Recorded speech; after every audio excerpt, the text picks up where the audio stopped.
Agent 47 and Diana Burnwood are the world's top assassins working for the ICA. Unknowingly, they have been hired by a shadow client to target a number of operatives of Providence, a secret organization working in the highest echelons of power. Providence's controller, the Constant, approaches Diana and makes her a deal. Eliminate the shadow client and learn about 47's past. But when 47 discovers that the shadow client is Lucas Gray, his lost childhood friend, he and Diana switch sides to fulfill an old pact: destroy Providence. Together, they manage to capture the Constant, forcing him to reveal the identities of the 3 Providence partners. Eliminate them, and the war would be over. However, the Constant has an ace up his sleeve.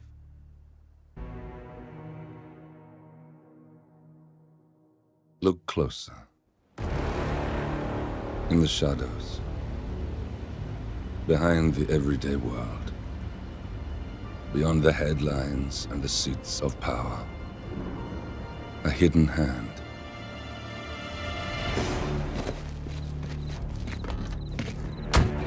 A kind of company known as Providence. To it, we were just assets. To use and throw away. To do the unthinkable. The unforgivable. And it never gave us a second thought. Until now. After decades in the shadows, we are fighting back. Me and 47. Much has been lost, but we are closer than ever. We trapped the Constant, Providence's chief controller, and finally learnt the names of its 3 partners. In their downfall, we lay the past to rest. And, just maybe, look towards the future. 47. It's time.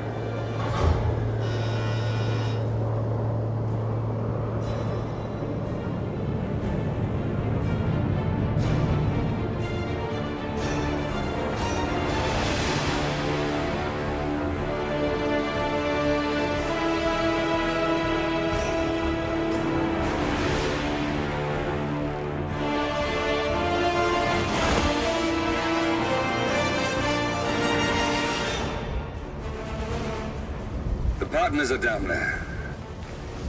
You know, I never planned this far ahead. You never do. I see someone got his memory back. Wait, is that a beacon?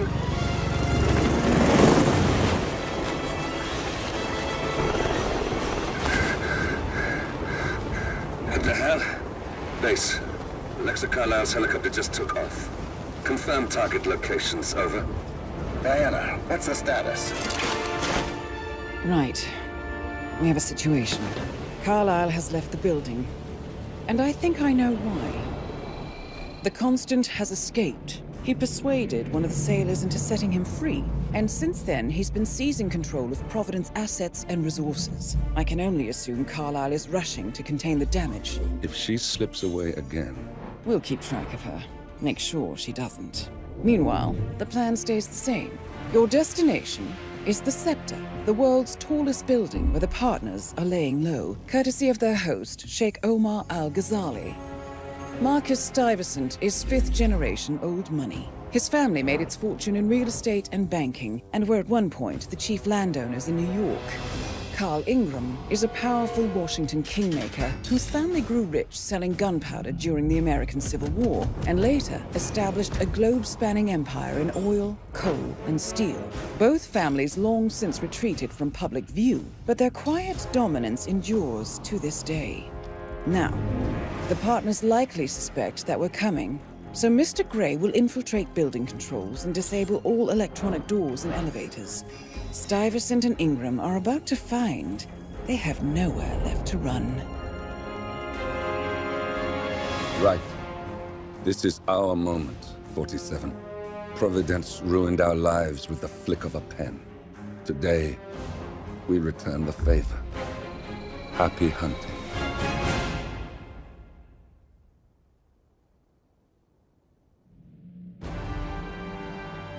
Welcome to Dubai, 47. Today is the inauguration of the scepter, and the ceremony is well underway.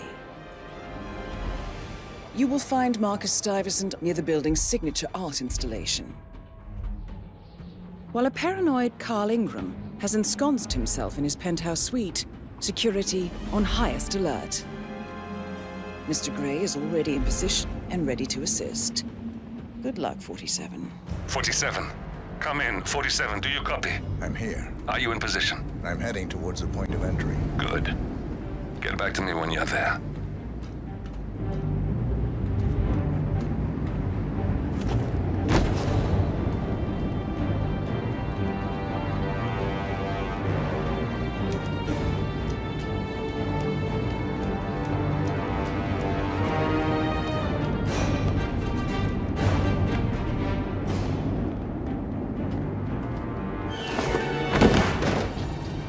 Locked. 47, use your camera and scan the lock, will you? I think I can override the Windows controls from here.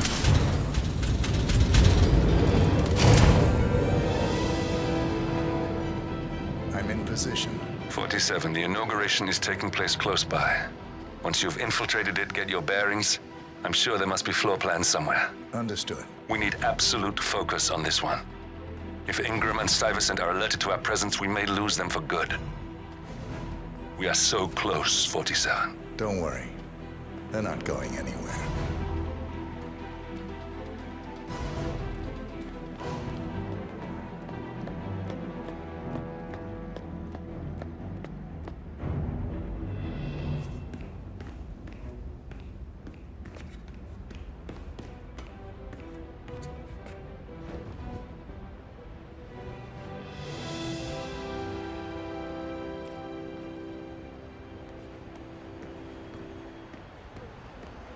Welcome.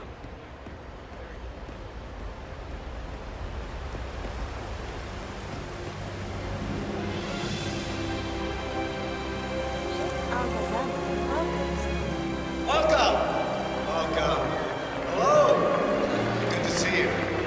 How lovely to see so many friendly and familiar faces here today. Now, this has been a dream of mine for a great many years. And as all of you know, I am from one of the less privileged sides of the respectable Al-Ghazali family.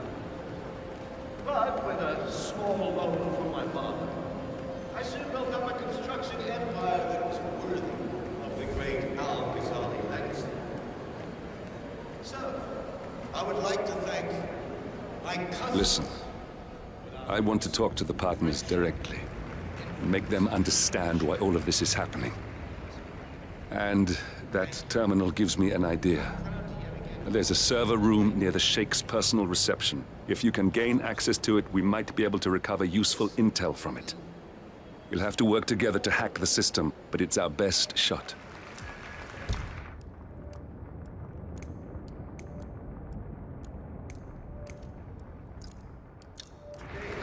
the tallest building in the world. It looks like the staff area could provide you with a viable route to the server room.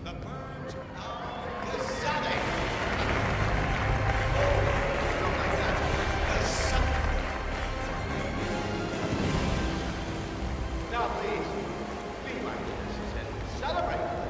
And thank you. There's a keypad lock on the doors to the staff area. One moment. All right, try this. 4706. There's quite a bit of security here. One moment. You ready for some more fresh air, 47?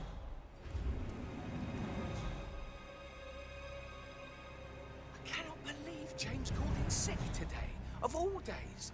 His Highness business has everyone working triple shifts. There's so much going on here. About four-star buffet, $6,000 for something you're just gonna walk on all day.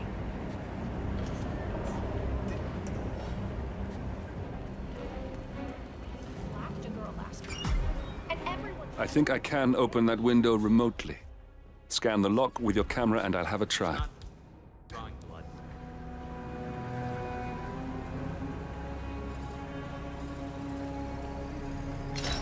Come on, what the? Ah! Oh, isn't that just? Oh. This is ridiculous. Someone else deal with this shit.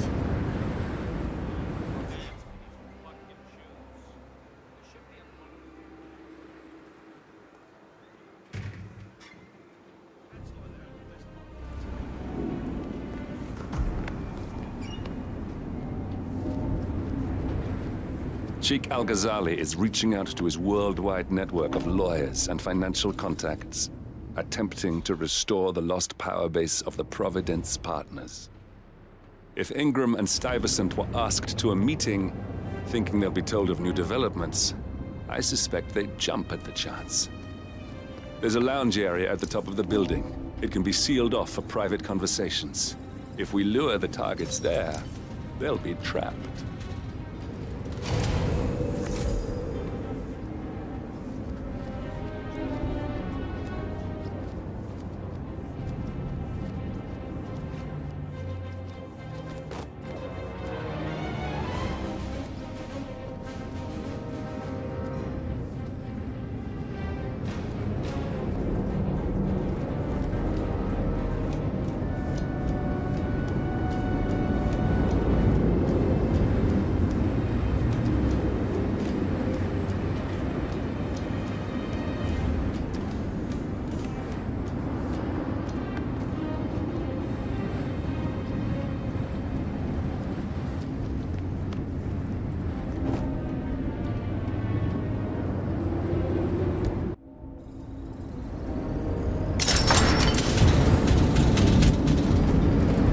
The server room should be behind one of the doors in this hallway.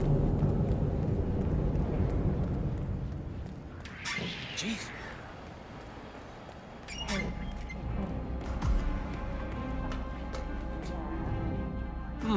A calendar function.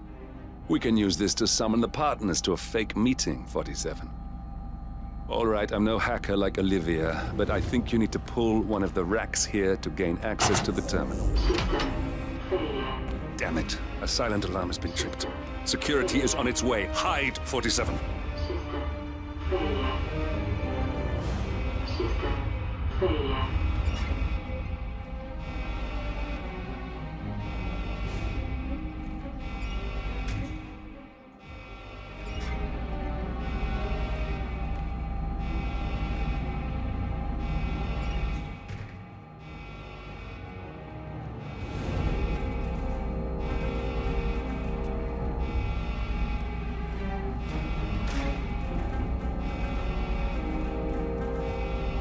And of course, it's all fine here. Oh, I hate this system already. System online. Yes, sorry about that, 47. Let's try again, shall we? I think I've got it. We'll need a keycard to gain access. Someone in maintenance should have one we can borrow for a spell.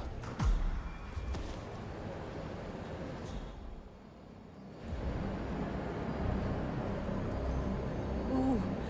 Ugh. No, just a bit of foil. Got my hopes up for nothing.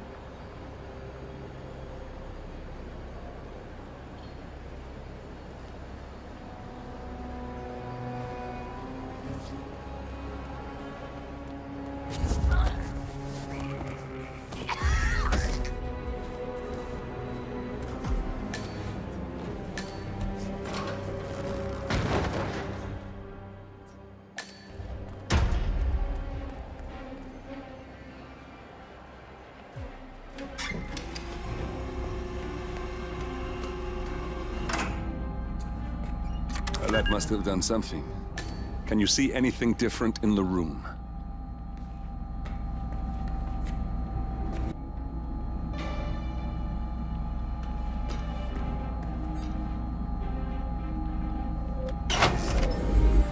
Good. We're in. Now all you need to do is access the terminal and use the calendar option to summon the Providence partners to a meeting. Building cameras are now disabled. Elevator doors are now open.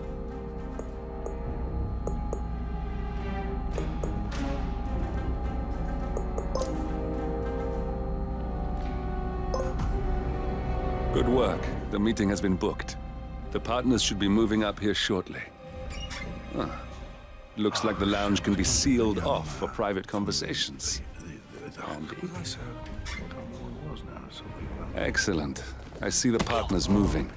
You should join their meeting. Time to end this, 47.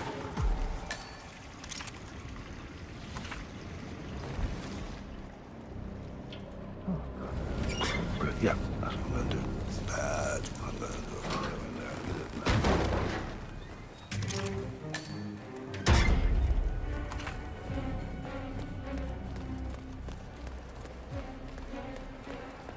Hello. Yeah, just wanted to remind you about the lockdown drill tomorrow. That's right.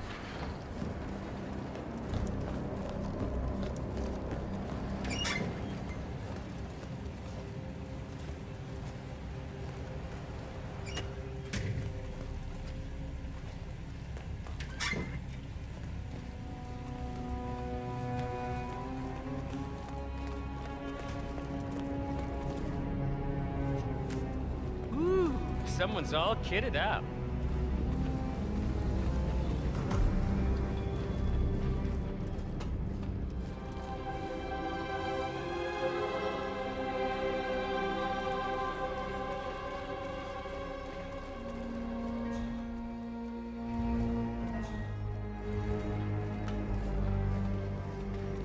You on duty tomorrow? Yeah. Why? I just wondered if you got the briefing on the lockdown drill tomorrow? I got it. I'll get issued one tomorrow morning. You know how it works? Because I don't. It's easy.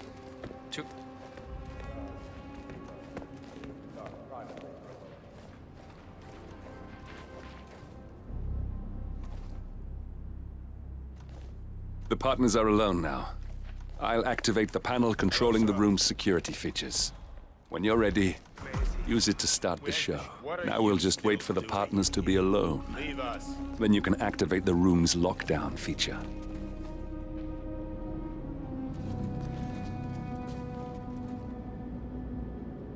I told you to leave, didn't I?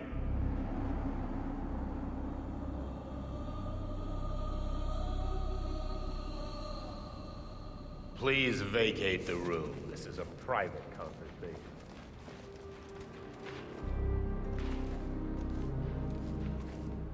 Where is he? Where's the Sheik? It's a busy day for him. Surely we can give him a few moments. Do you know what he wants to talk about? What's this?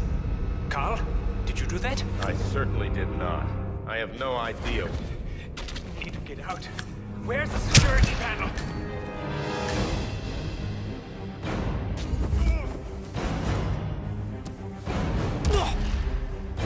All right, that's that then. Finally, Stuyvesant and Ingram are gone. Providence will soon be no more than a bad memory. 47.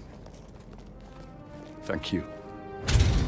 I'll meet you at the rendezvous on the edge of town.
that's your winning face, I'd hate to see you lose. We underestimated the Constant. Yeah, he's a glorified desk clerk. He's not just after the money. He wants it all. We caught him once, we can do it again. And, well, we're not the ones who let him escape. You still don't trust her. I don't like executive decision makers. Look, you don't have to follow her, you know? Soon, this will be over. Maybe it's time to think about the future. You have to face the possibility that there's no going back. If the ICA knows what you did... She'll make it right. She always does. We have a fix on Carlisle. Come on. We've got a plane to catch. I hope you like the rain, 47.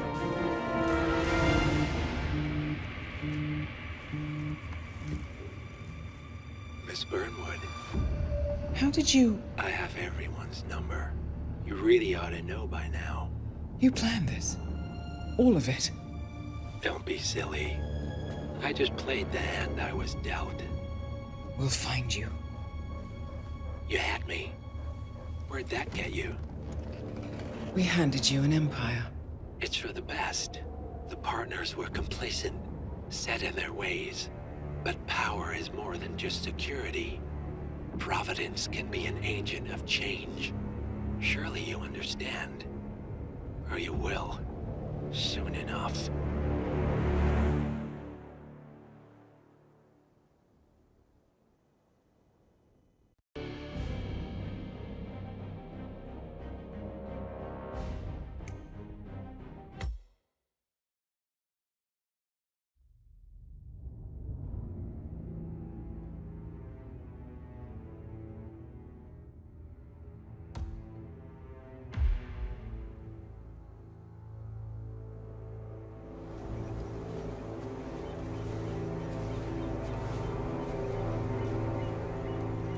She came home. Carlisle's lost an empire. You fall hard enough, you tend to be reminded of what truly matters.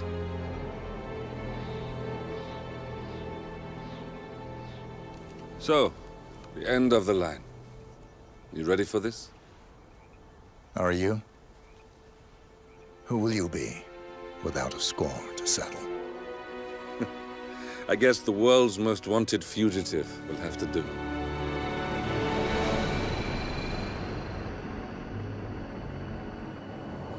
Alexa Carlisle is dead. According to the funeral invitation, that is.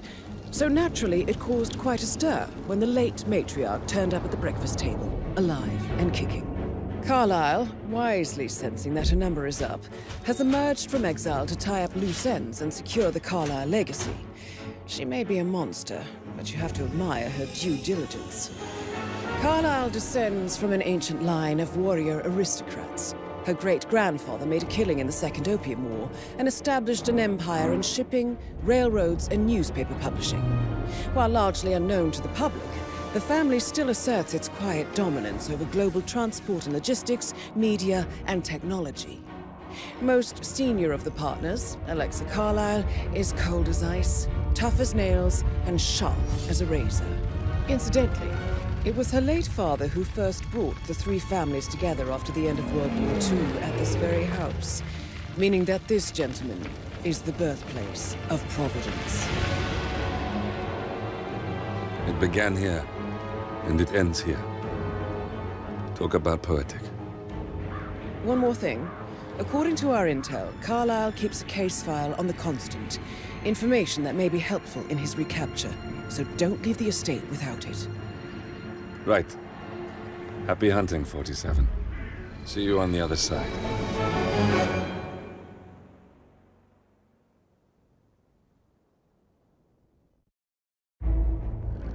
Thornbridge Manor. The Carlisle family's home for countless generations. The Revenant Alexa Carlisle and her 3 adult children, younger brother Zachary, grandson, and daughter-in-law, are all gathered to conduct Carlisle's sham funeral.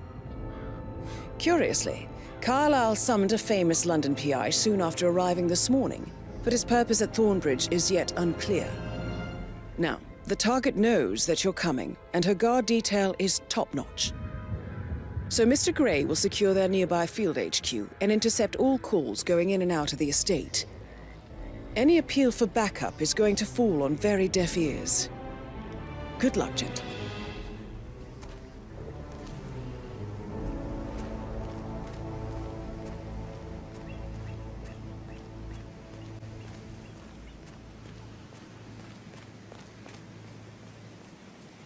This is a private area, sir. Phineas Whitmer, private investigator. I have an appointment with Madame Carlyle. Please wait. Mr. Whitmer is here to see Madame Carlyle. You can go right in. That is Phineas Whitmer, the famous private investigator hired by Madame Carlyle this morning. I'm curious why he's here. Maybe you should do some detecting yourself, 47. A famous private investigator summoned by Alexa Carlyle has arrived at Thornbridge Manor.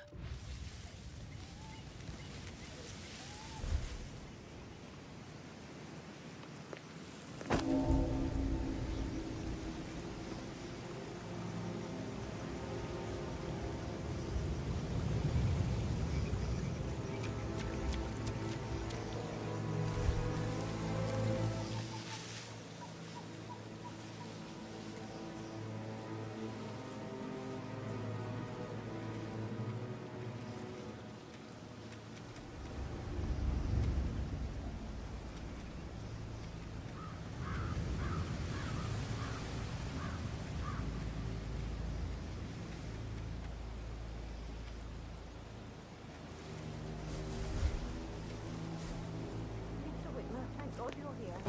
Can I take you to Madame Carlyle? Please do. If you'd follow me.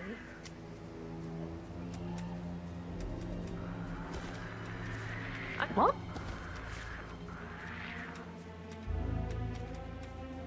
I'm sure I saw something. No, I'm just tired.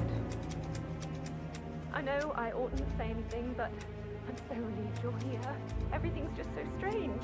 Preparing for Madame's funeral, and then she turns up alive. But then the awful business with her brother Zachary, and all this security. I've never seen the place guarded like this, and I dare say by I the don't way, like it at all. I told Kate about those texts. What did she say? Well, I thought she'd be mad at me, but she just thanked me. Said she understood the position I was in. We had a really good talk about it, actually. Oh, what did I tell you? She's a sensible woman. And that stuff from your ex was like manipulation 101. I know. Madame Carlyle inside. I guess I thought she was gonna read into them and freak out. Say I must have done something to provoke her. Shit, man. Caroline's really hit a number on you. That's a bit excessive, I think.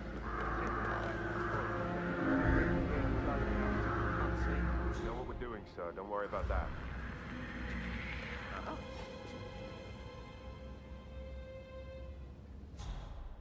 I could have sworn.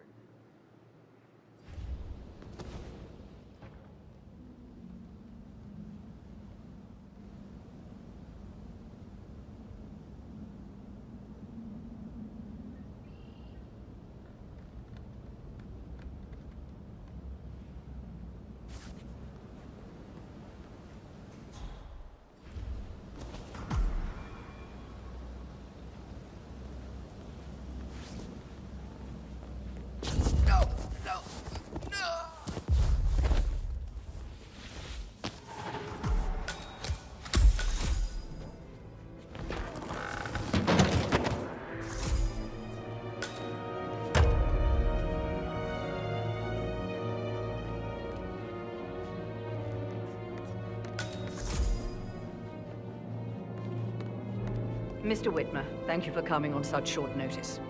A great tragedy has fallen upon us, and I need a quick resolution, handled with absolute discretion.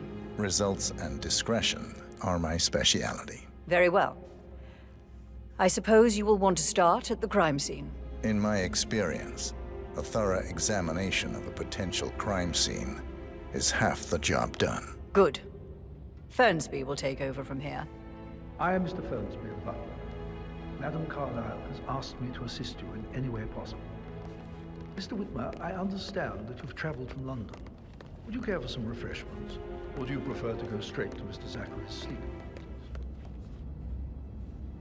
I prefer to get started. As you wish. If you'll follow me, sir.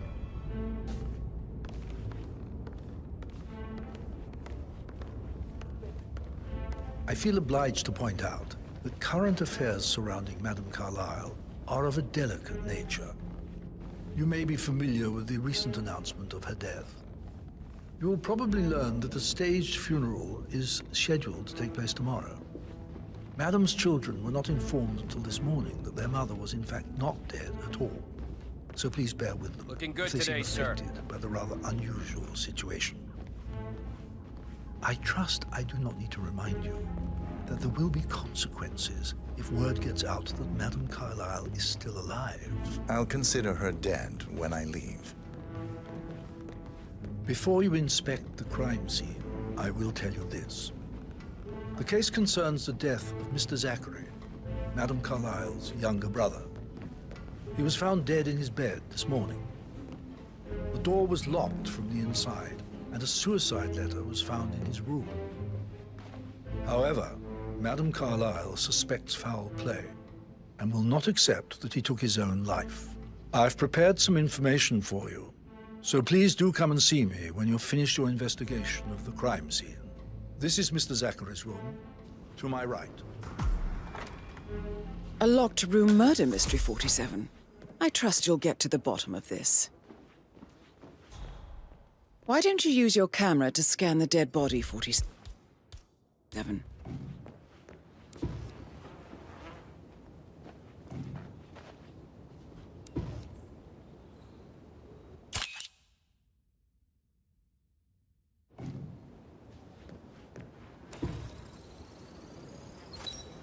Throat markings indicate a rare, short-lived plant poison killed him. Spread shows time of death at around 10 o'clock last night. You do know your poisons, 47.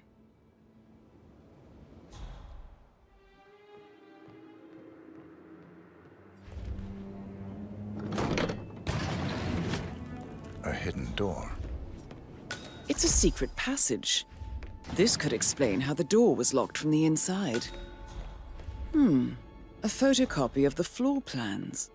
Somebody's been researching the secret ins and outs of Thornbridge Manor.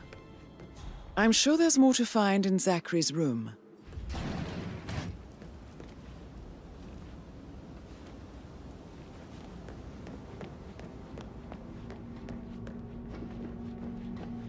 Hello, sir.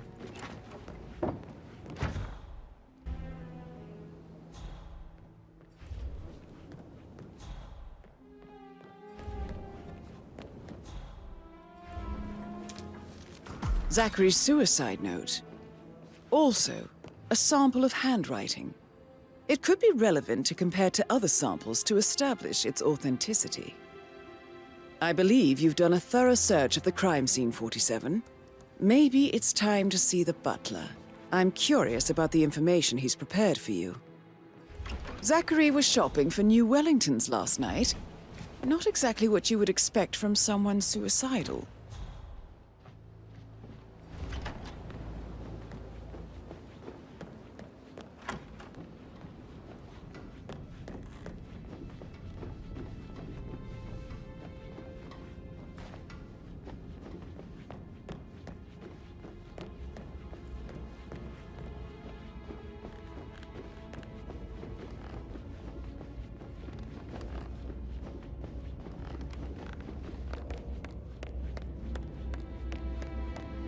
Hi there.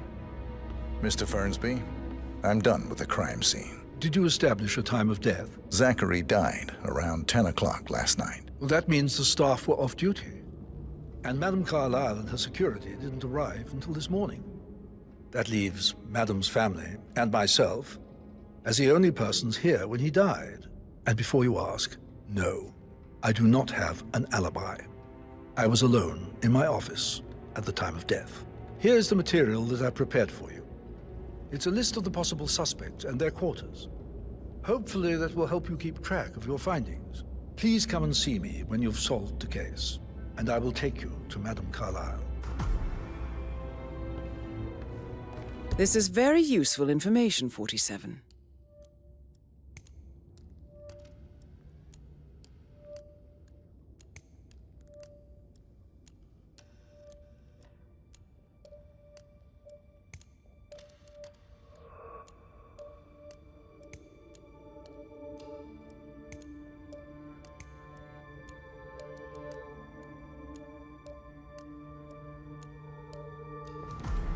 So how does one solve a murder mystery, 47? Motive, means, and opportunity, I believe.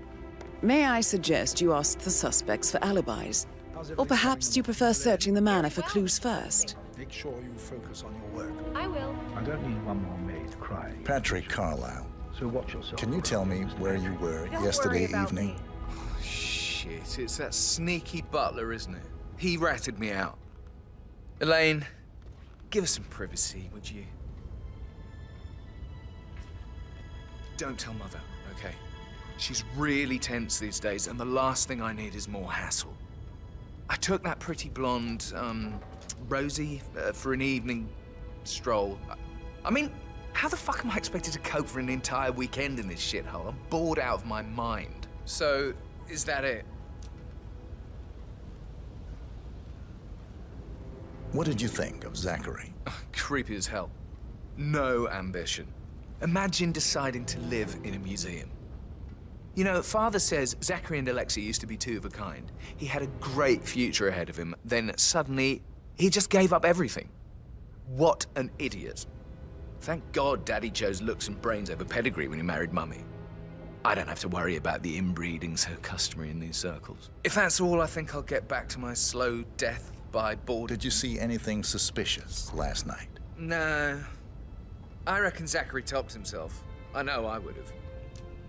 Or perhaps Mr. Fernsby. I don't like him. He could have done it. Yo, Anne, what's up? Relax, man. I said I'd get you money. It's just gonna take a little longer. Jeez, and how's that my fault? Calm the fuck down, Ant. You know I'm good for it. I'm a Carlisle. I'm made of money. Just gotta go.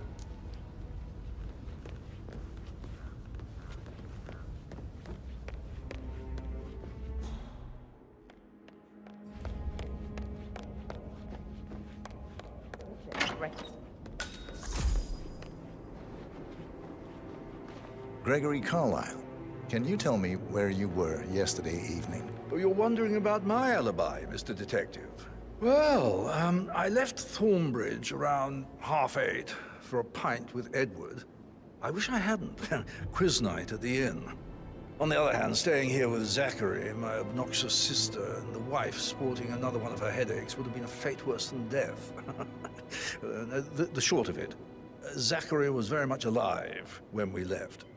I stayed for the last shout, and I was back here just before midnight. Anything else you want to pry from my... Tell me about Zachary. Zach? Huh. Such a sad old sod. A bit heavy on the bottle, but who could blame him? Only company he had was his rare plants and Mother, who travels more than she stays here. Honestly, I can't say which is the bigger bore. He's better off dead. Is that all? Not very... Anything else you'd like to tell me? Nothing, really. I'm just enjoying the show. Our perfect mother obviously fucked up, didn't she? Faking her own death. You know, she's explained nothing to us. I think she's scared to own up to her own mistake.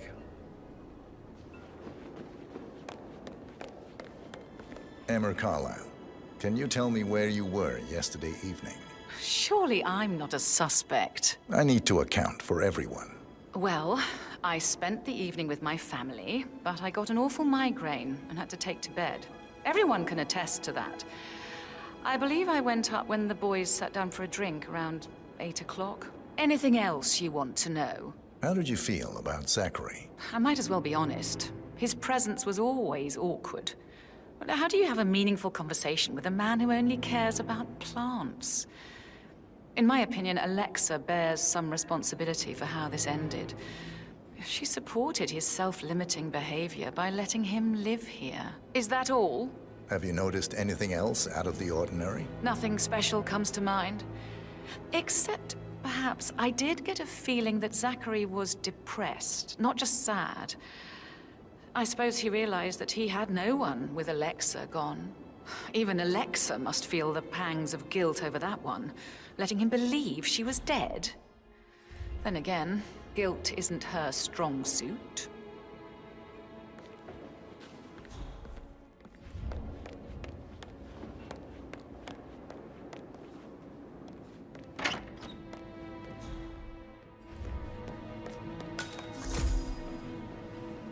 Professor Edward Carlyle, can you tell me your whereabouts for last night? Oh, yes, this dreadful business with Zachary.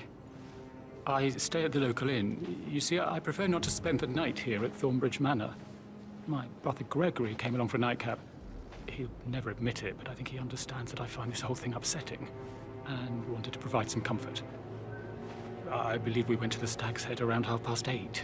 If that's all, I have a speech to write. Can you tell me about Zachary's behavior last night? I certainly didn't expect him to commit suicide.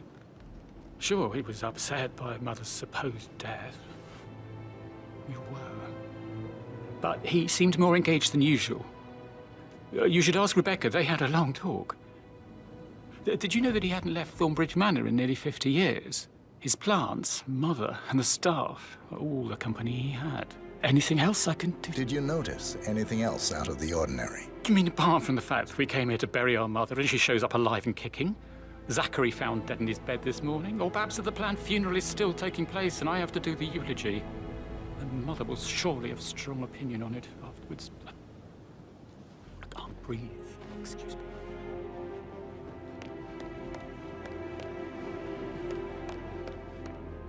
You always led by example rather than one word.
Rebecca Carlyle, can you tell me about yesterday evening? We don't really see much of each other, my brothers and I.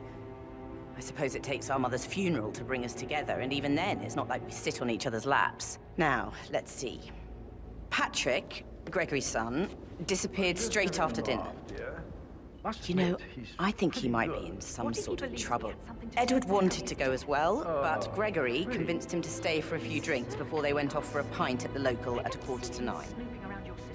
I swear Gregory enjoys Edward's discomfort over staying here. I had a conference call with my New York office at 9, so I spent 3 hours on my laptop in my room and went straight to bed afterwards. I don't know about Emma. She did act a bit strange. You know, I bet she was making lists for changes needing to be done once she gets her hands on Thornbridge Manor. Quite the shock she had when Mother arrived during breakfast. Is there anything else you want to ask? Tell me about Zachary. Did he act strange last night? You know, now you mention it, he was a lot more chatty than usual. He wanted to know about my connections in the publishing business. Apparently, a friend of his is writing a book, which strikes me as very peculiar. I didn't think he had any friends. Is that everything, Mr. Anything else you feel like mentioning? I may be wrong, but I saw Mr. Fernsby, the butler, leave Zachary's room early this afternoon.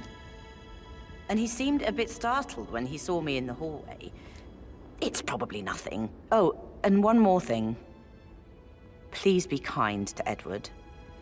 He can only take so much. Is there anything else you want to ask me?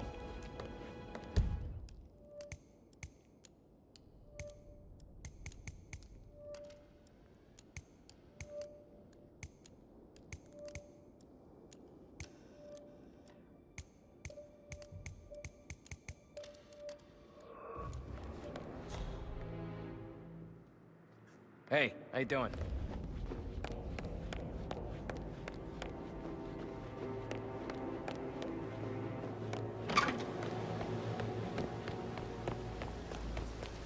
Bad news, I'm afraid. We don't have any extra fuses. Ethel looked everywhere. You've got to be kidding me. No power, no portrait. Oh, Madame Carlyle will be furious. She expects the family photo to be done any moment now.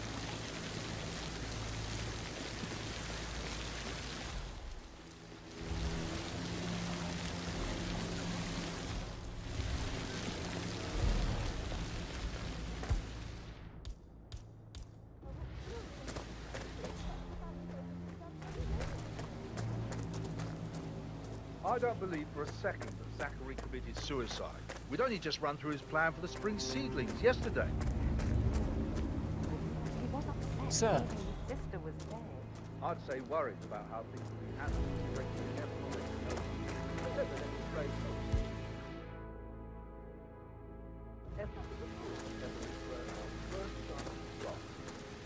Now we'll never know. Oh my, you're taking this hard, aren't you?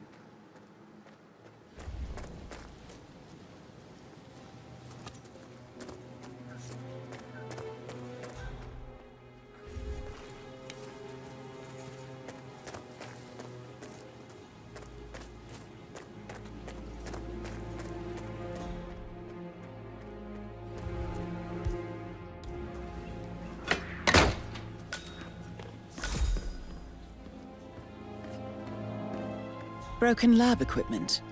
It looks like it was recently used, though.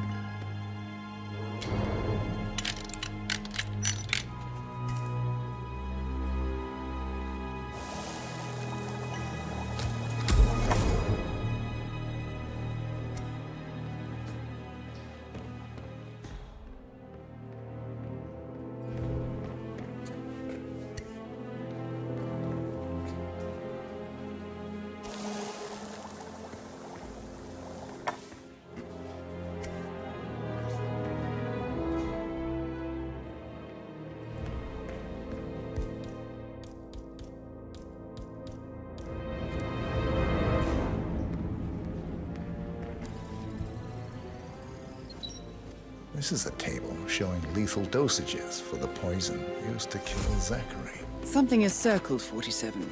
Female, age 65 to 79, 60 to 64 kilograms. I'd say Madame Carlyle is next in line for a poisoning.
Like that, I bet you've worked with a lot of... So I think, yeah.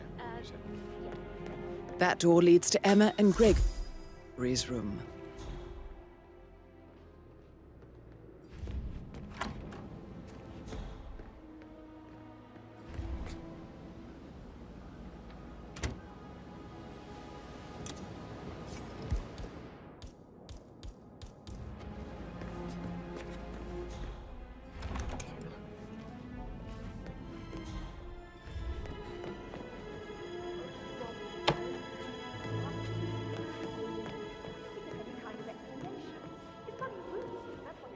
Hello, sir. Okay.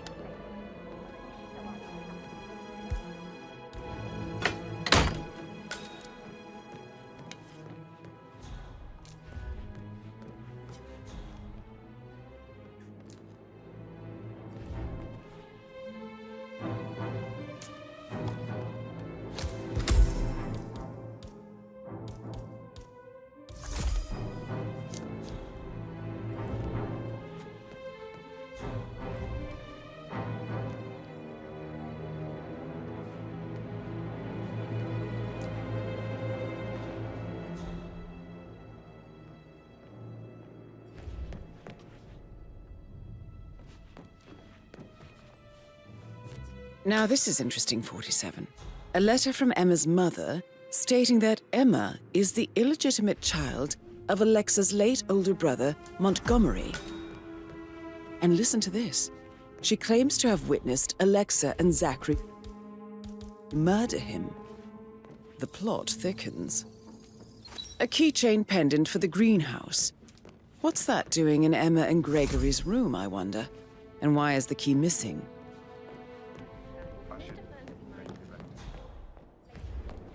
You have uncovered enough evidence to tell Madame Carlyle that Emma is the murderer. Quite the detective, 47. I'm impressed. I suggest you go tell Mr. Fernsby. Unless you think there are more secrets to uncover.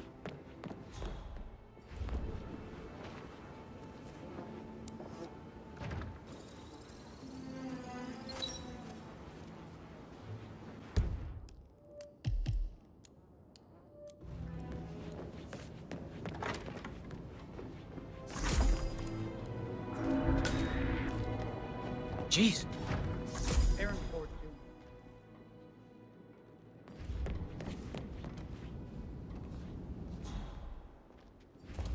That is the door to Rebecca's room.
This all confirms that Arthur Edwards stole everything from Madame Carlyle. Perhaps you should let her know how bad it is, 47.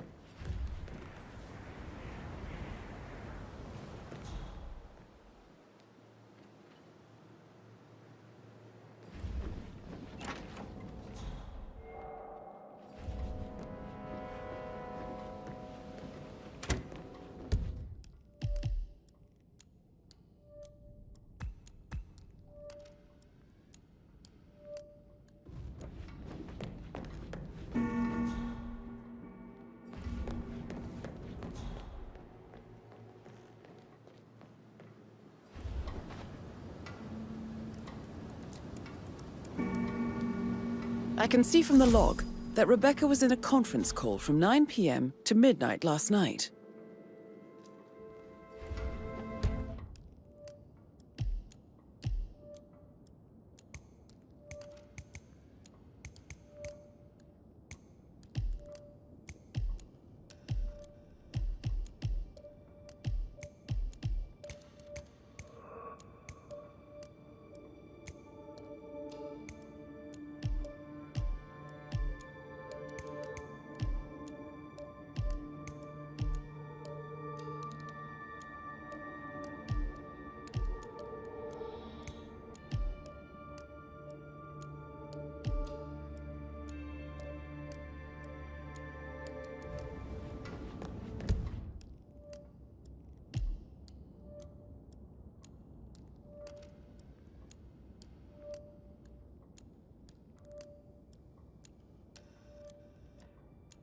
I received a full token from Milton Fitzpatrick London Bank. Did I understand correctly that I should give it to Rebecca in case of your death? Exactly. She holds the other one. I want her to have the file on Arthur Edwards if I die. You're not fearful she'll be in trouble, she knows. Inevitably getting her in trouble.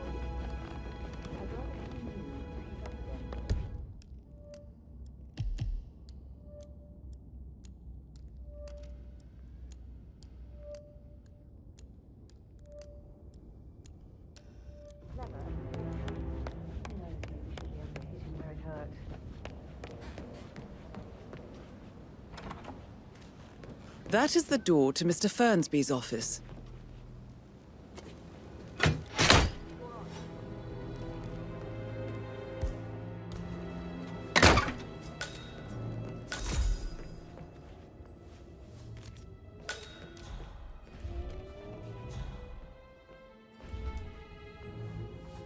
Painkillers.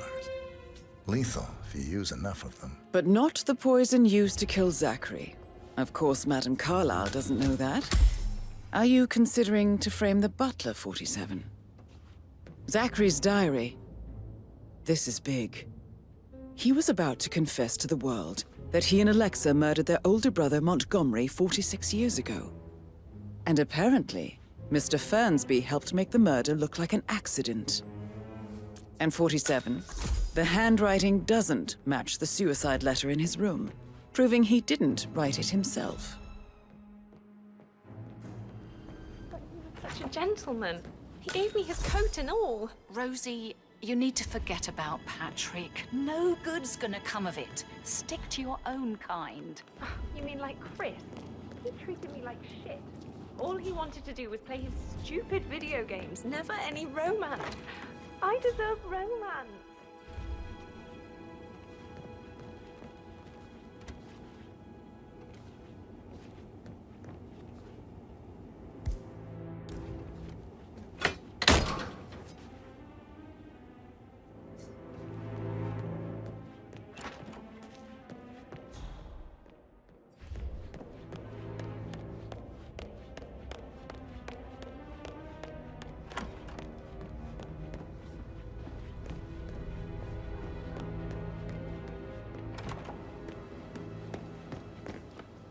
Did you give the...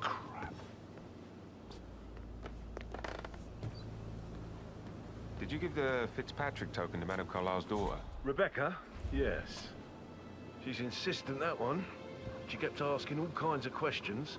Who had the other one? Why I gave it to her, that sort of thing. You did make sure she didn't see you give the other one to the butler? Oh, of course.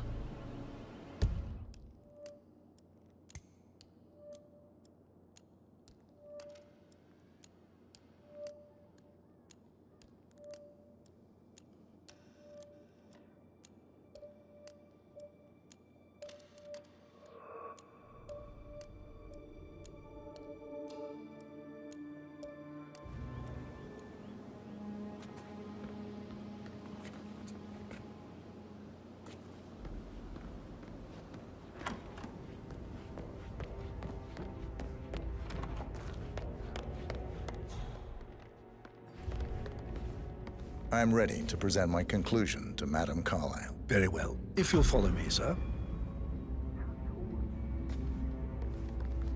Looking good, looking good. I have a friend.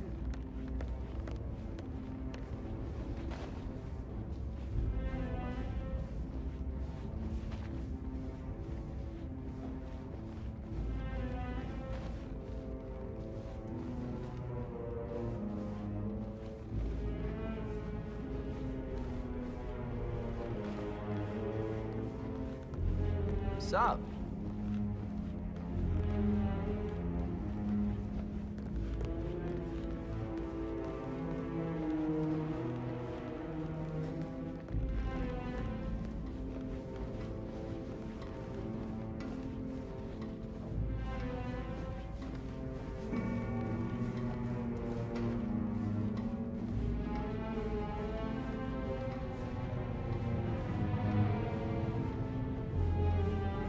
How are you?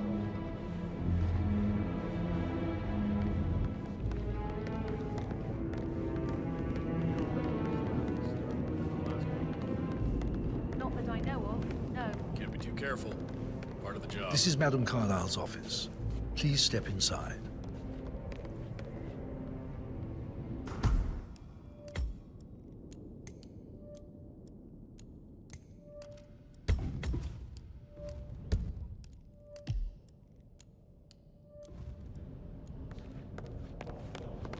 I can't forget his eyes.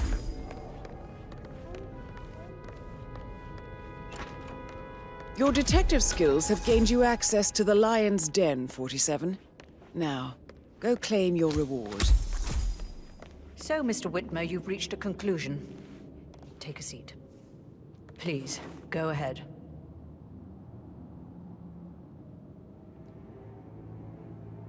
Your niece, Emma Carlyle, murdered your brother Zachary. My niece? Emma is not my niece. She's my daughter-in-law. And your niece. Emma is the illegitimate child of your late older brother Montgomery, who you and Zachary killed 46 years ago. That's preposterous. You asked me to find out what happened to Zachary. Would you rather not know? No. No, go on. I found a letter from Emma's mother, Jane, who was the fiancée of your older brother at the time of his death. She witnessed how you and Zachary pushed him off the balcony. She believed you did it to steal the Carlyle empire from her and her unborn child. And she raised Emma to reclaim what she lost, marry your heir, Gregory, get revenge, and secure the Carlyle empire for her bloodline generations to come. Emma is the daughter of Montgomery and that local girl, Jane. She is. Well, the girl got it wrong. I didn't steal anything. I did what was necessary to protect the future of the Carlyles. Montgomery wasn't cut out to take over from father. All heart and no balls. Emma used the funeral gathering to speed up her installment as the lady of the house, seizing the opportunity to stage Zachary's suicide. She did her homework, used a poison made from one of Zachary's rare plants, found old floor plans from Thornbridge Manor to gain access to his room through a secret passage. That scheming bitch. More than you think. I found proof that she will try to poison you next. Well, I'll have to take care of that. Thank you, Mr. Whitmer. You have not disappointed. I promised you I would reward you generously if you solved the case. So, what do you suggest? I want the file you have on Arthur Edwards. Edwards, the Constant. But how do you... Oh, I see.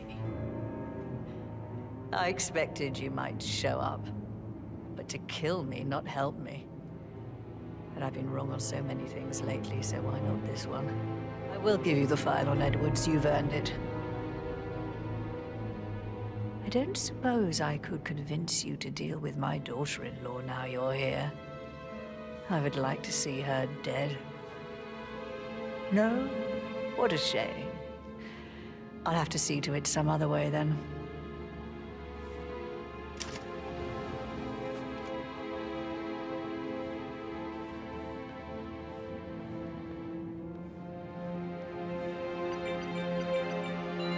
The file you want is in the safe. God, I hope you get Edwards and make him hurt. I need some privacy. Thank you. Good work, 47. That's the file on Arthur Edwards secured. Time to take care of Madame Carlyle.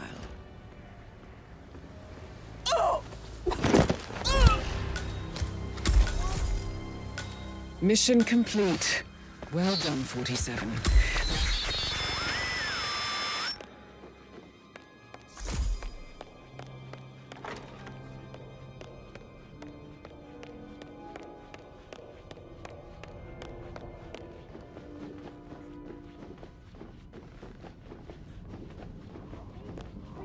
Someone help me over here.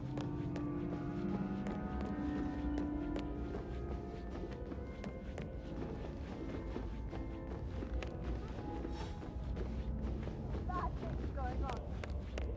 Something. Quickly. Someone's badly hurt.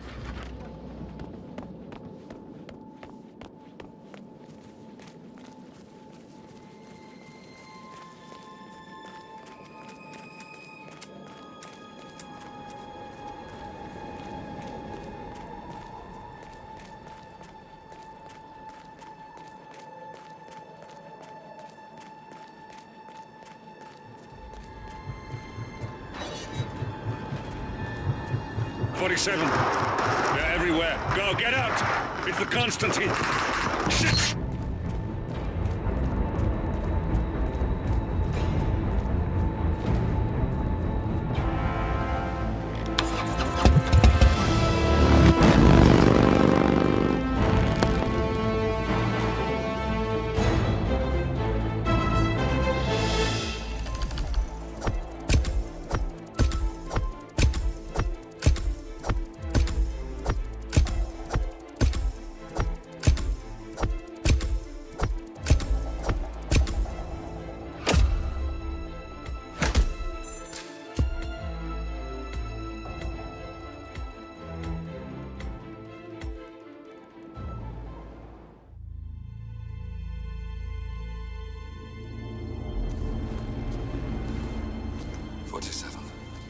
Don't respond, just listen.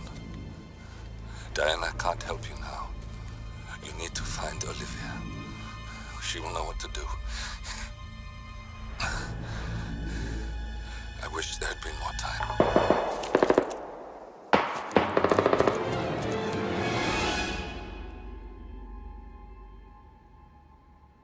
And then there were none. Thank you, Miss Burnwood. Now, it's my turn.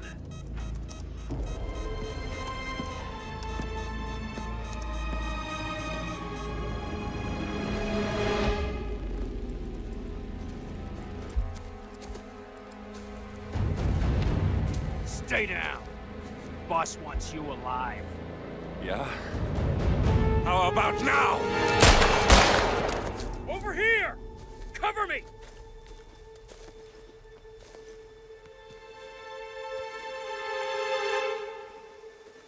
Walk away! Or what? You gonna take us all on? Don't. Tell the Constant to start running!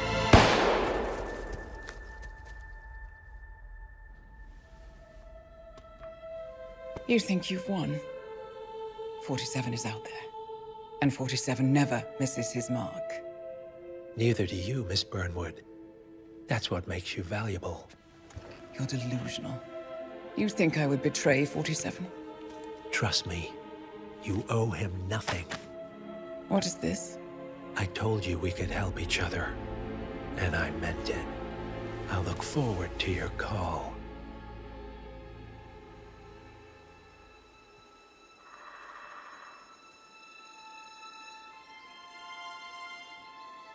Gray is gone. Go to Berlin and stay out of sight.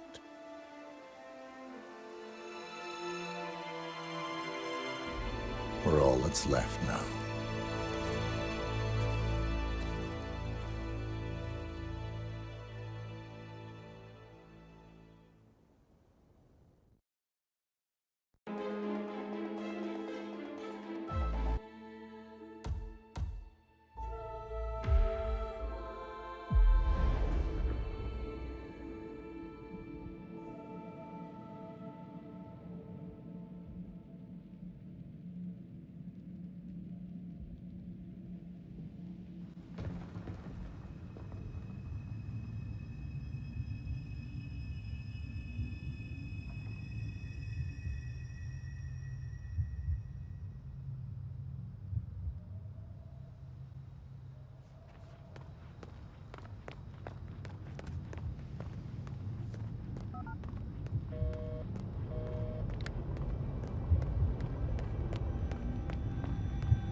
We've been compromised. Abort and walk away now. Who? ICA. They tracked me. Don't know how. It's what they do. How many? One prime asset and a whole pack of up-and-comers. They've infiltrated the club searching for us. Christ, I think I killed one of them. Get out now before they spot you. No. They found us once. They'll find us again. Keep your head down. I'll take care of this.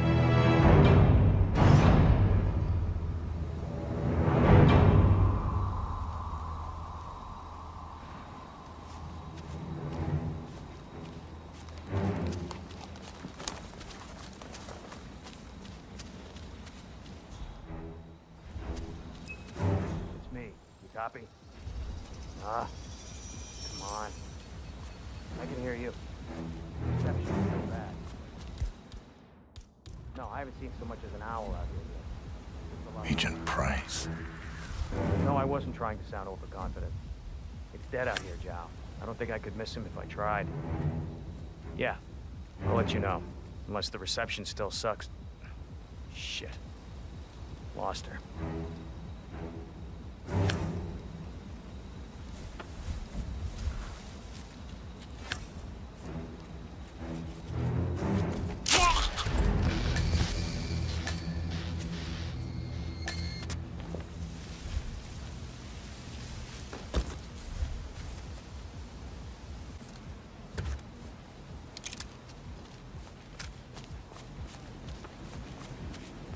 This is like looking for a needle in a haystack. Just keep trying, Agent Montgomery. Our client considers Agent 47 and Olivia Hall as a serious threat. You can't underestimate them. I never do, Zhao. We'll find them. We're all in position. Good. Report back to me if there's anything. Don't worry. See what that was. Let's go. Got it. About this, but Beautiful.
This is Agent Swan reporting in.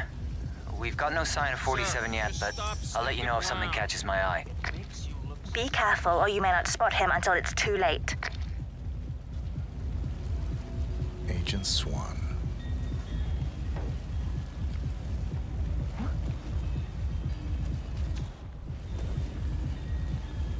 Dude, you know that's very suspicious behavior, right?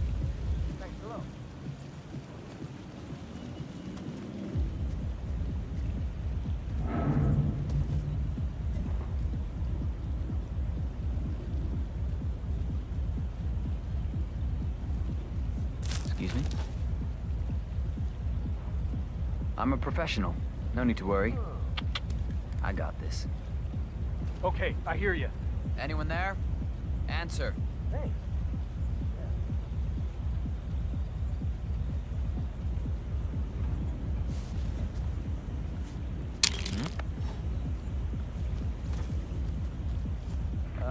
Got some strange noises here. Looking into it. Over.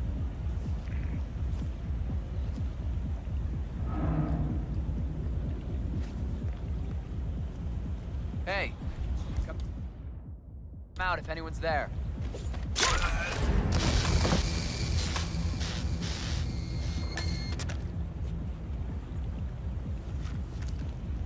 Agent Swan, are you still there?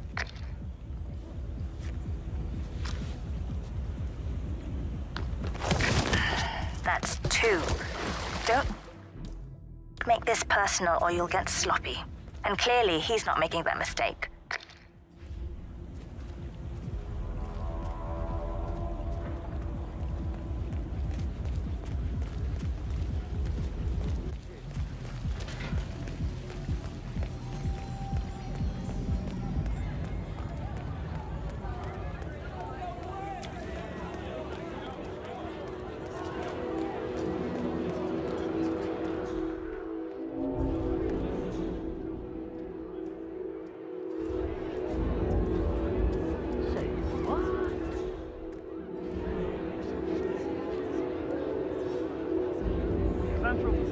Back is hauling something around. Checking it out.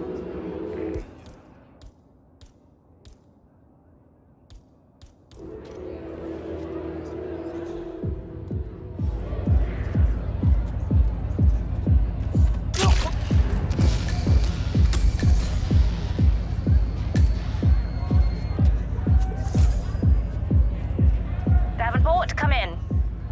Agent Davenport, are you there?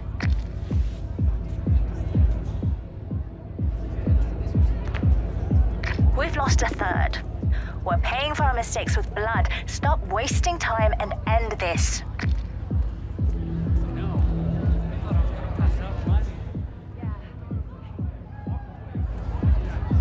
What a fine day, sir.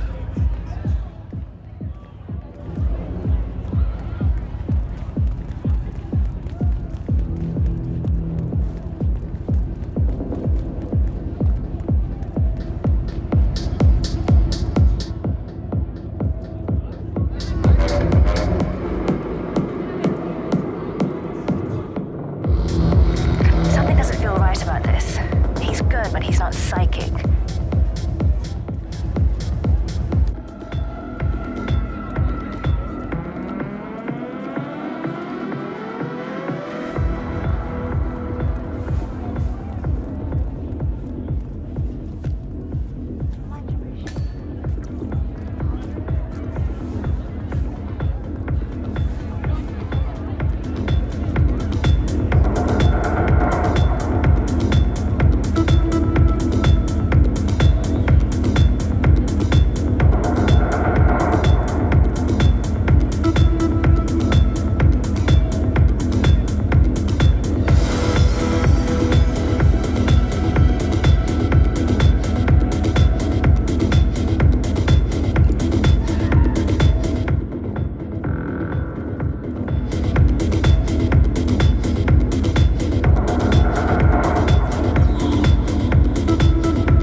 Chamberlain here. Nothing.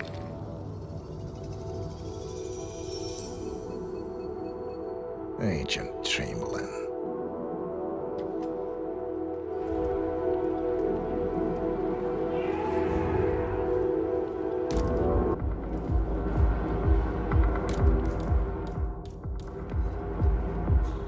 Any news from the security room? They got nothing. Are they buying our cover? Yeah, they believe it works with one of the other chaps.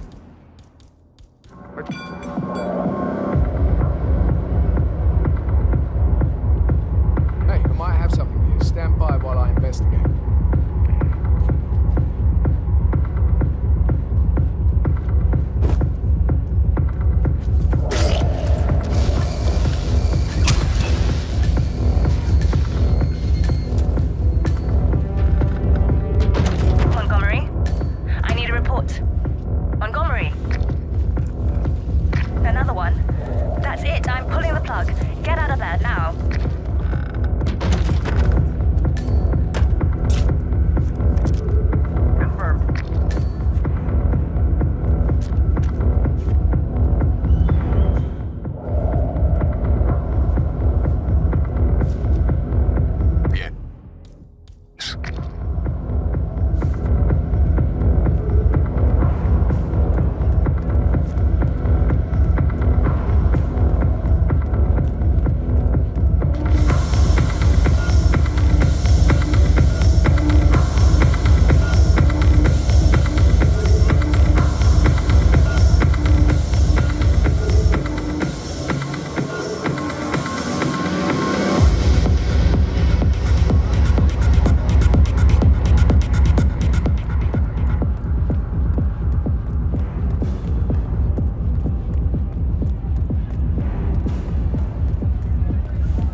You have to put this sticker on your phone. No photos allowed.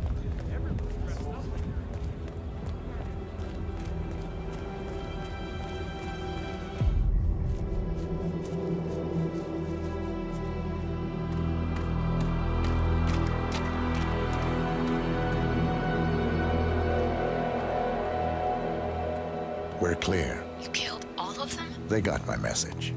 Where are you? Diner. Up the main road. On my way.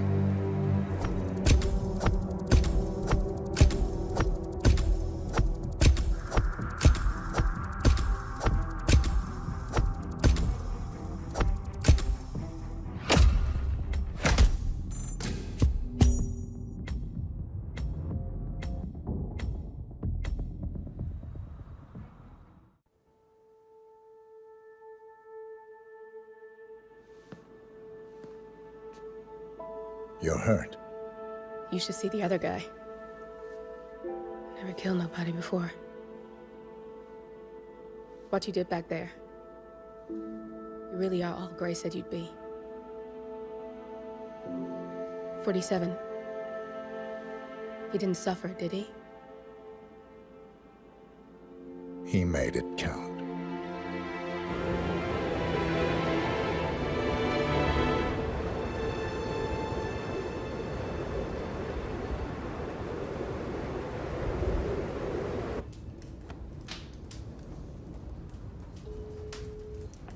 Bruised but not broken. I'm glad. It's time we start afresh, you and me.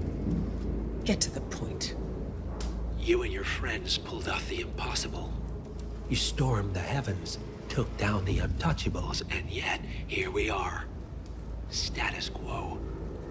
it just goes to show you can't fight power, Miss Burnwood. Power never dies, it only changes hands. The best you can do is claim it. I never cared about power. Power is a tool, Miss Burnwood. It's the thing that gets you to the thing. As the next constant, you can be the agent of change. Transform the system from the inside, or be transformed by it. No risk, no reward. I'll need to think about it. No, you won't. The real question is, what will you bring to the table?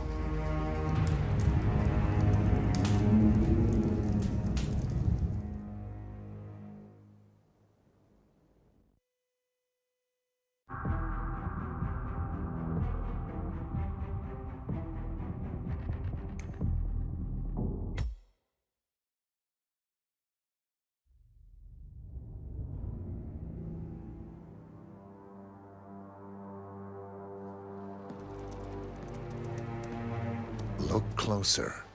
I'm telling you, the file is trash. The Constant doesn't so much burn his bridges as blow them up. Arthur Edwards, whoever he was, don't exist anymore. His personal data somehow deletes itself from any system that records him, way beyond advanced.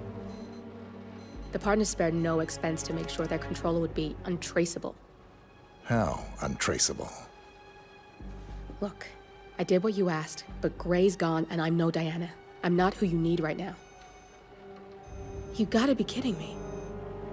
ICA? I used every encryption known to man. Who are these guys? The best. It's only a matter of time before they get lucky. We need to take them down. You and which army? I know where the agency stores its files, mission reports, client data. If we leak it to the public... You want to whistleblow the ICA? It's the path of least resistance. Turns out, you are who I need right now, Olivia. I do this, and I'm out. So, what are we breaking into? Data facility in Chongqing, China. Run by a man called Hush. Of course. The ICA site in Chongqing houses the agency's data storage and analyst division. Needless to say, security is daunting. The state-of-the-art server vault is biometrically wired to the facility's 2 overseers. Imogen Royce, behavioral analysis pioneer, and Hush, a data security guru with a taste for fringe transhuman experimentation. Tell me about Hush. A former cyber terrorist for the Ministry of State Security in Kadanyang, who fled his country after one of the Po regime's periodic purges. He made a career doing cybersecurity for dark web deplorables, human traffickers, organ harvesters, scum like him, with no code or conscience. ICA sure can pick him. No offense. Can you disable security? A dual authentication protocol ensures that any handling of data must be directly authorized by Hush and Royce. The proverbial human factor device to make the system impenetrable. Luckily, I found a loophole. If both overseers should unexpectedly die within a short space of time, the system reverts to a temporary fail-safe protocol, which I can bypass. Take them off the board, and you'll have free access to the data core. And I'll handle the rest. And you're sure it'll work? Look, I know Hush. If I'm wrong, we won't live long enough to regret it. All right. I will leave you to prepare.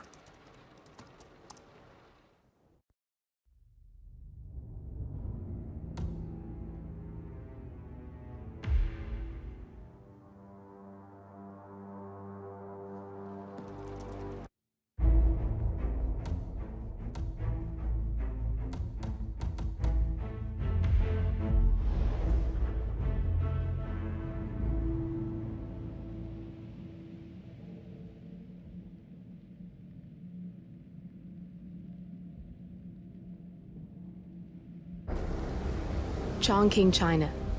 This city is Big Brother's wet dream with more than 2.5 million cameras covering 15 million people. Privacy is a 4-letter word in this place.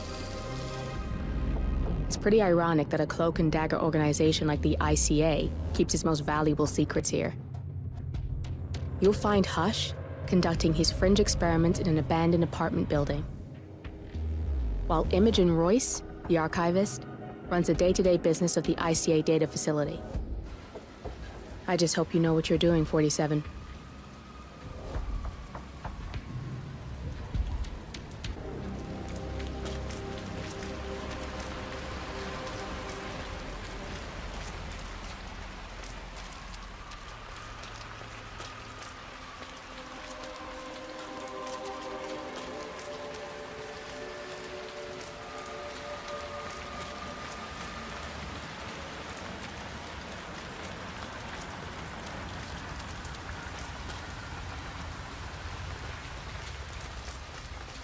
So late.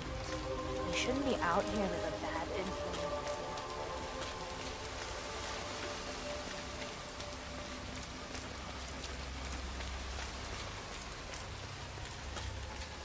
Ah, my knee is so sore. Like that. I fell over.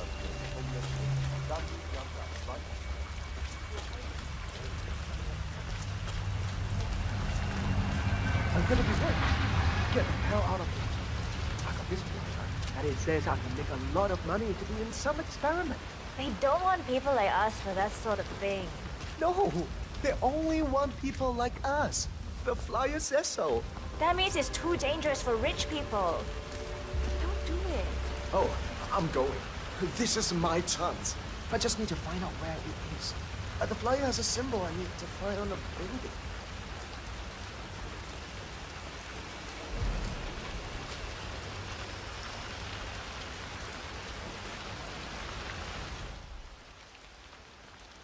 I'm gonna get an umbrella when I'm rich. And boots. Sit up.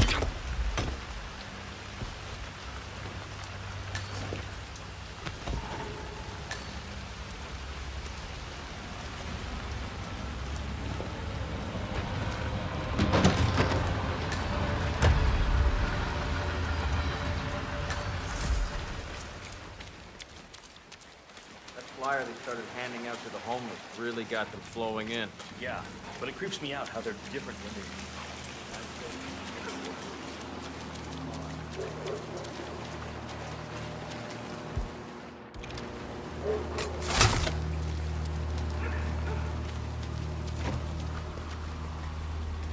Hi there. Let's get you out of the rain, shall we? Hey there. Frisk you first. Oh. I'm sorry. I thought you were someone else.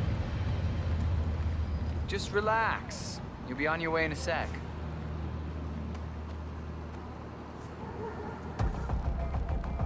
All right. Follow me. Good job, sir. Thank you. God. What's that smell? It's you. Oh, how can you stand it? Your clothes are so filthy, I can literally taste the stench. When did you last change your outfit? Seriously. I change my clothes all the time. Yeah, I bet you do. It's in there. Go take a seat. They'll get you and the other guys to the sign-up. Full compensation for the above mentioned is part of the agreement when signed, and you waive all future rights to seek further compensation. Yes. Who would you like to benefit from the proceedings if you yourself are incapacitated? Would you excuse me?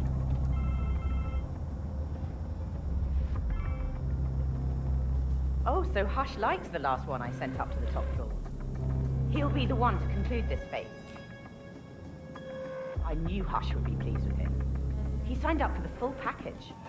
Strong, too, all things considered. I'll wrap up down here. Thanks, Junli. I was just informed that we don't need any more test subjects tonight. I don't understand. There's no work? Oh, no, there will be more to come. Depending on the results of the conclusion to this test phase, come back tomorrow, and we'll schedule a new spot for you.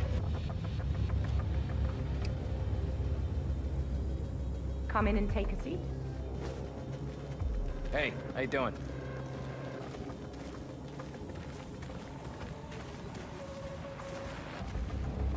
I'm sorry to inform you that we have all the test subjects we'll need for tonight. But you're welcome to fill in your information now and come back tomorrow.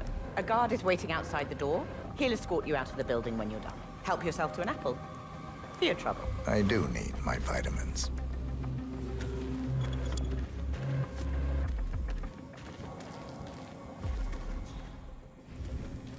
All right there. Okay, follow me.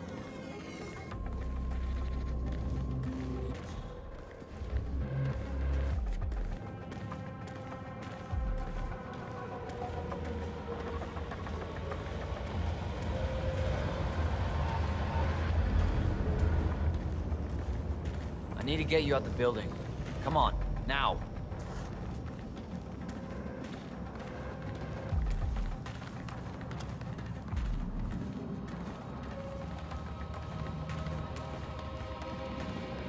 Excuse me?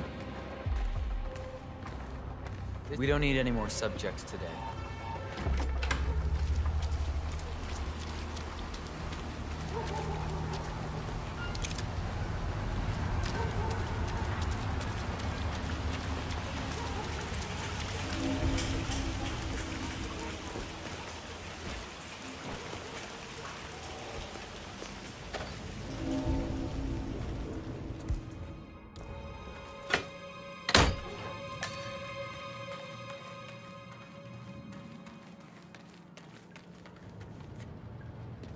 You know, I enjoy your company. That's nice. Me too. Yeah, that last guy wouldn't shut up about the experiment. An hour. What are the...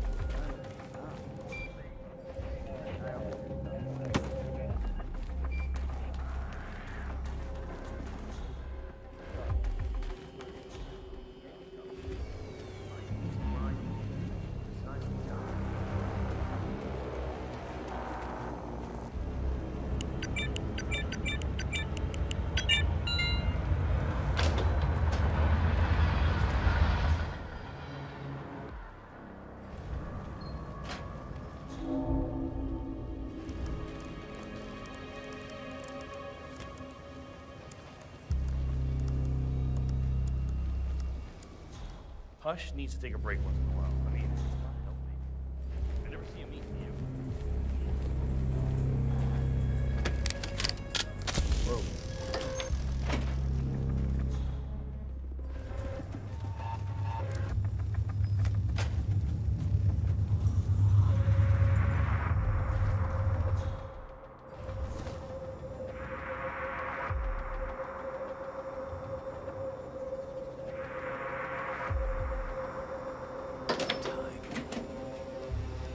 Flip it.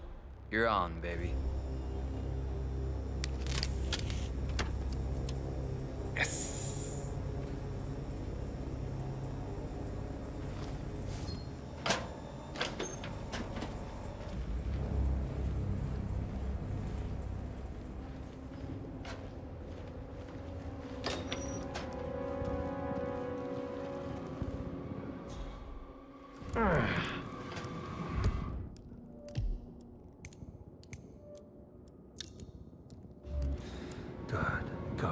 Good. Don't get too excited, Hush.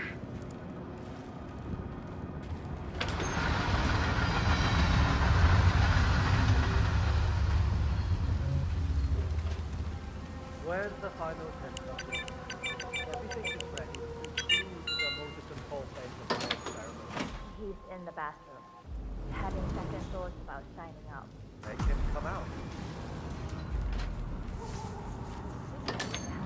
Great, but final experiment. I don't want to hear it. Get him out. That really changed things. My family would be so proud.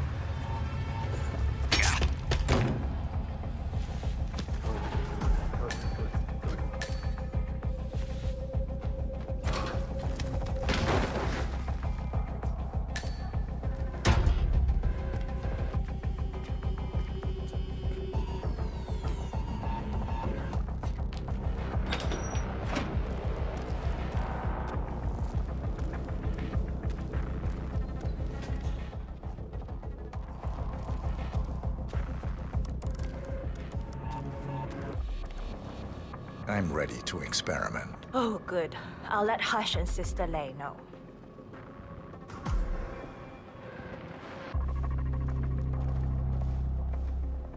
You're done for now. Come on. Right. I'm so glad you decided to go ahead with it. You know, you're gonna be part of something truly amazing. He's a genius, Hush. He's ready for you, Hush. He looks strong. Good. A good specimen to conclude this phase. We'll get started when Sister... So, the test subject came to his senses, I see. Good. Sister Lei, yes. We're about to perform the final test of this project phase.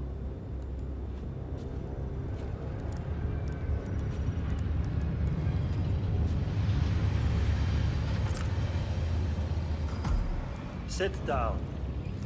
One-on-one with Hush 47. Make Ready him when hurt. you are. Junli, let's start at 100% signal strength. No. I mean, no, there's no need. The subject is clean, cooperative. I was thinking 25% and then adjust if necessary. 60% is minimum. We'll get no motor control below, and I'm not wasting my time. But... 60. Log concluding experiment H109 initiated. Run calibration 60%. Signal strength 60% confirmed. H109 initiated. Load suggestion. Motor control. 44.1. Execute.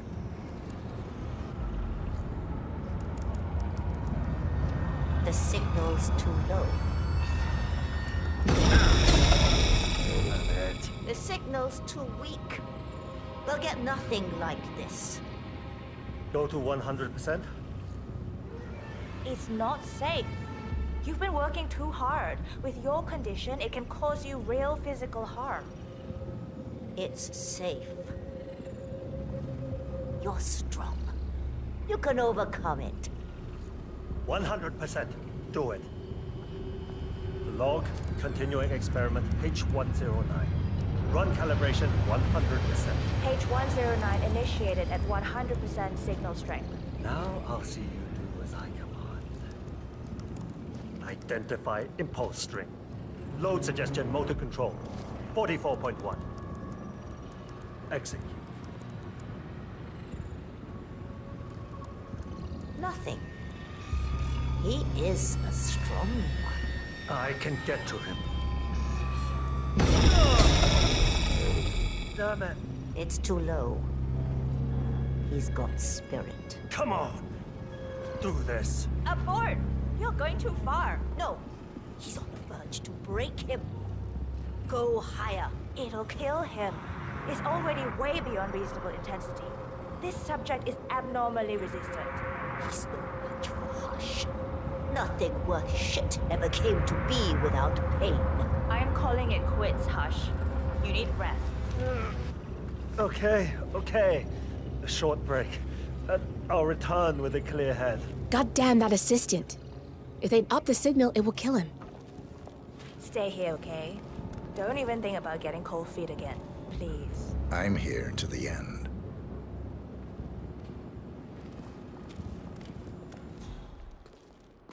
Right. I'm so glad you... I'm sorry, sir. I can't let you through, okay? We'll get Please leave started the area. when Sister Lay's here.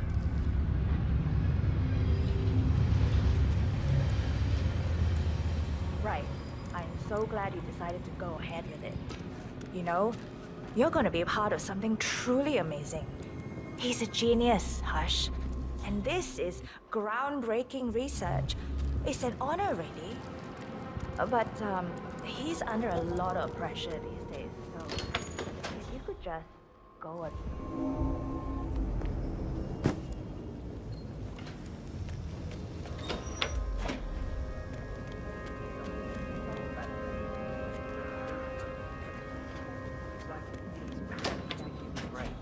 Motor control now. Next, emotions and memory recollection. Yes, biotech reaching its full potential. I'm proud to be a part of it.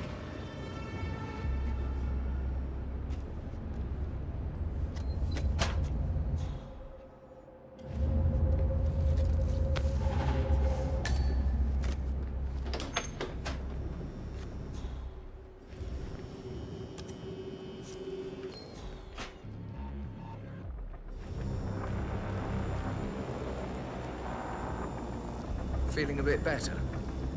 What a step. Okay. Let's continue. What is the last thing you ate? I had a meal before the test. A Joe Dog. A rich girl bought it for me. Did you like it? Yeah, it was good. What's happening to me? Why can't I remember how to stop?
should be around. Are you sure you're reading it right? Just look for the damn drone. I'll read the tracker. Royce is gonna fire our asses if we don't find it. Are they very expensive? Try very illegal. The chip in there, it plugs directly into Royce's project. Just keep looking.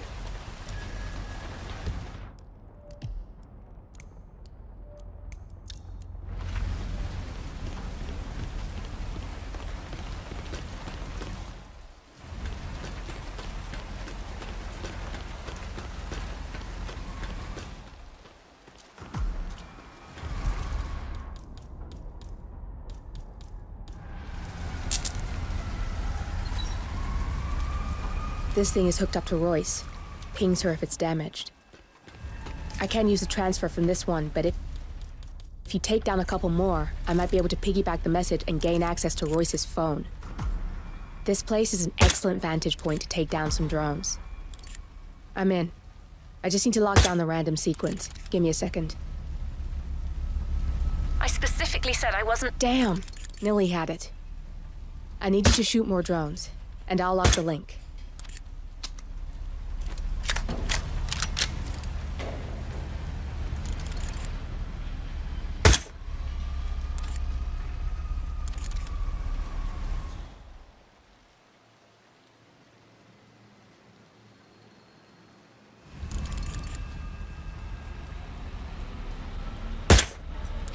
Got a lock.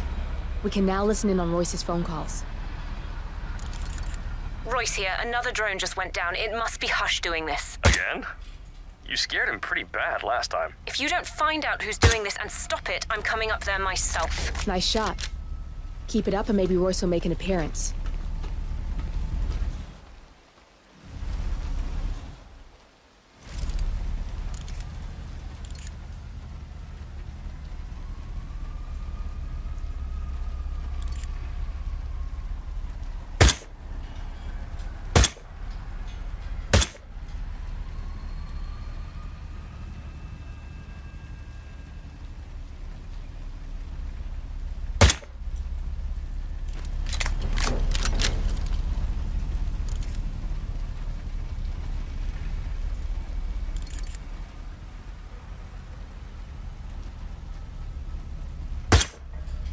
I want all roofs manned and 2 additional drones launched near Hush's penthouse. If they go down too, we know it's him.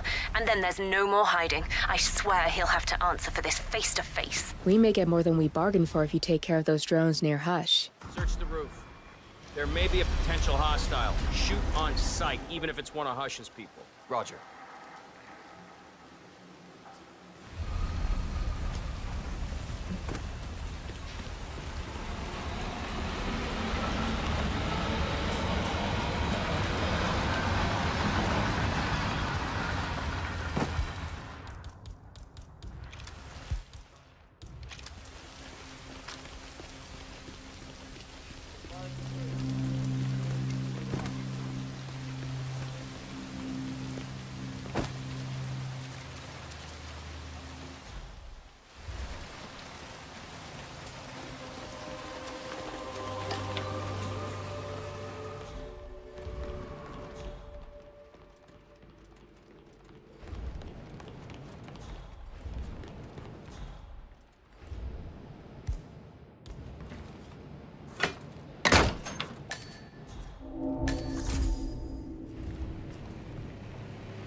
Hush? Looks like Royce's drones are scoping out your building, sir. He said to let you know.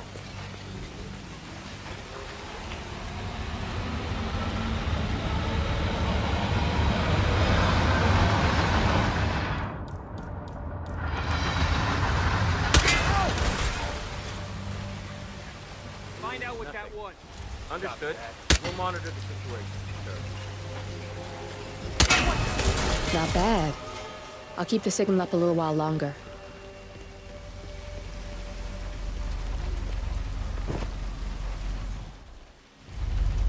Hush, you fucking idiot! How dare you take down my drones? What?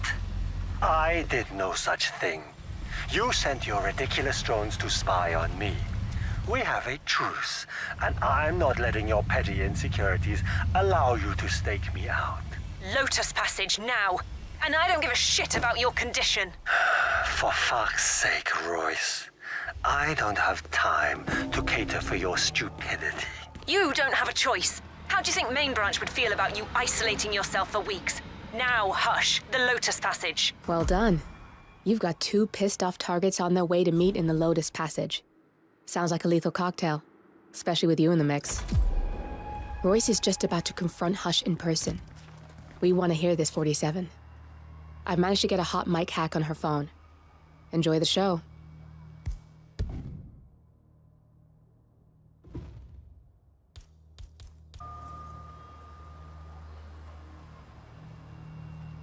Damn you, Hush. This is ridiculous, Royce.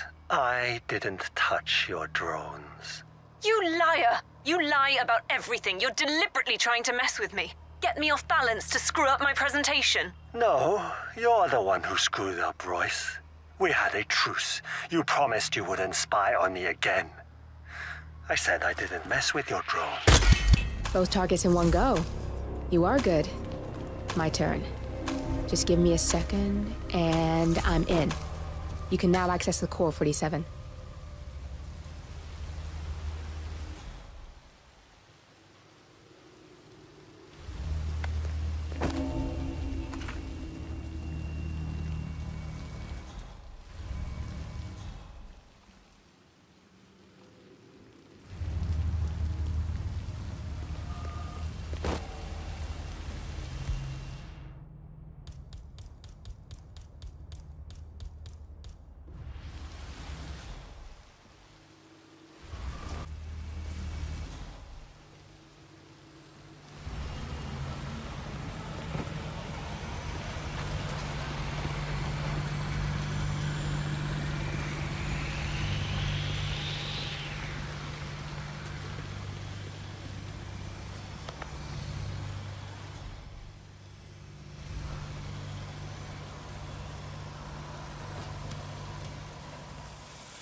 You can hack that panel with your camera, 47.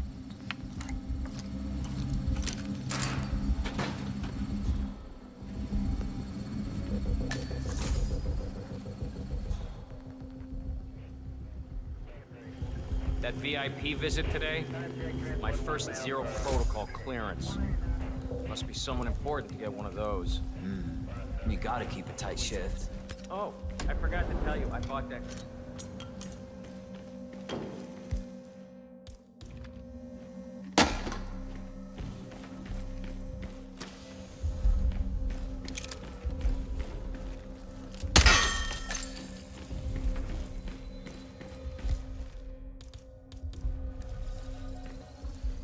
Security protocol overruled.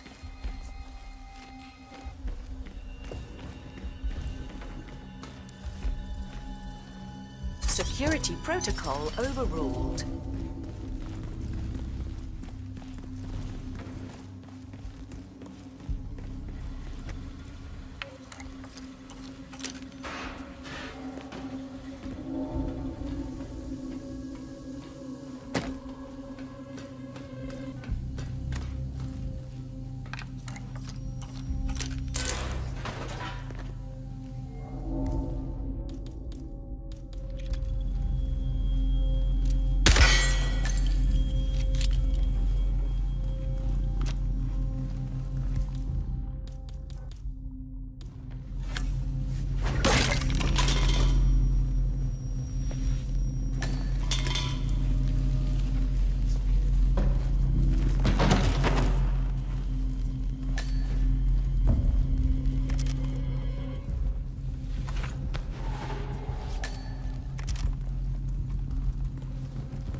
Hey there, Mr. Bodyguard. Oh, yeah. Security protocol overruled. Good, you're alone. I'm sealing the room and dimming the windows, 47. No need to worry about intruders.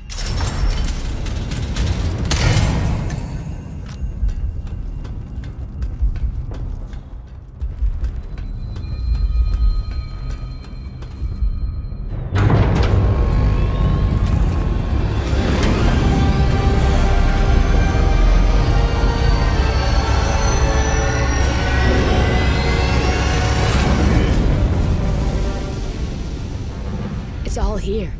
Clients, operatives, every hit the ICA ever sanctioned. Enough to shut them down for good. But first you need to locate all files referencing Diana and yourself.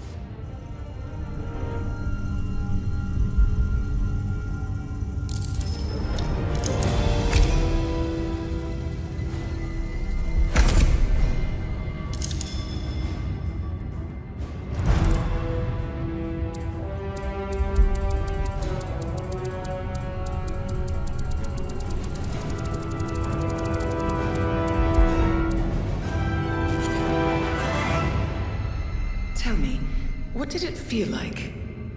Taking lives? Random. Disorder. Well, we are here. Basic training starts at 0600 hours. I should leave you to prepare. Perhaps I see possibility where others see limitation. I choose him. The two of you go way back. I didn't realize that you... I don't know. I get why you want to protect her. So, wipe all the data referring to the two of you from their system before we publish the rest.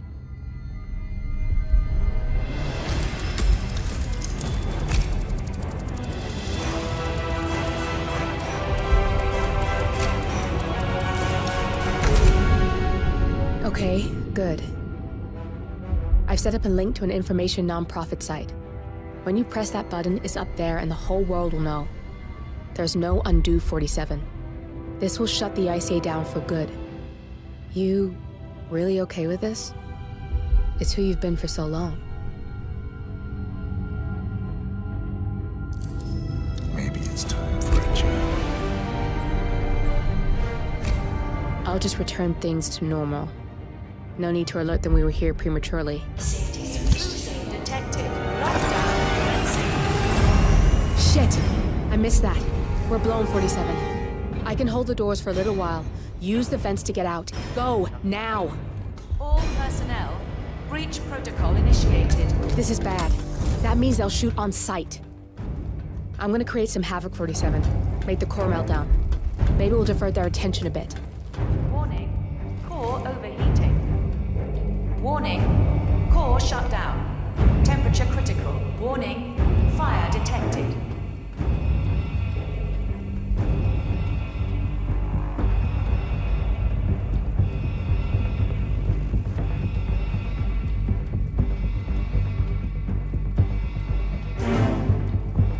Man, nothing in my position. Over.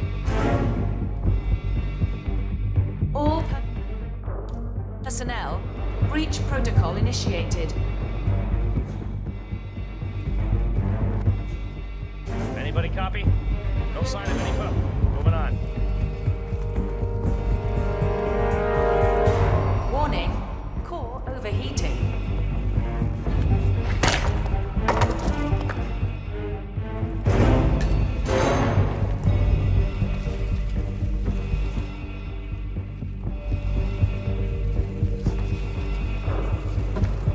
Warning, fire detected.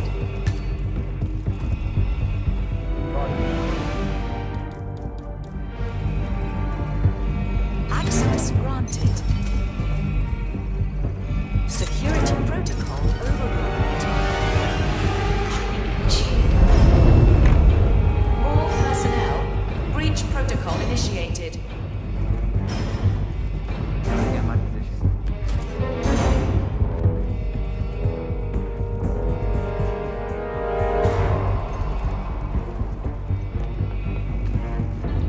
Was that command? Okay, continuing search.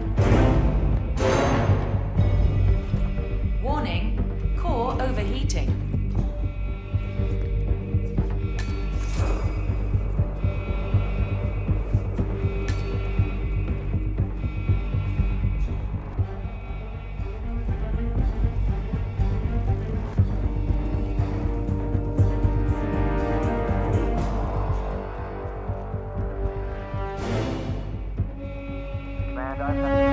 Warning, fire detected.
turn now to the data leak bombshell causing shockwaves across the world.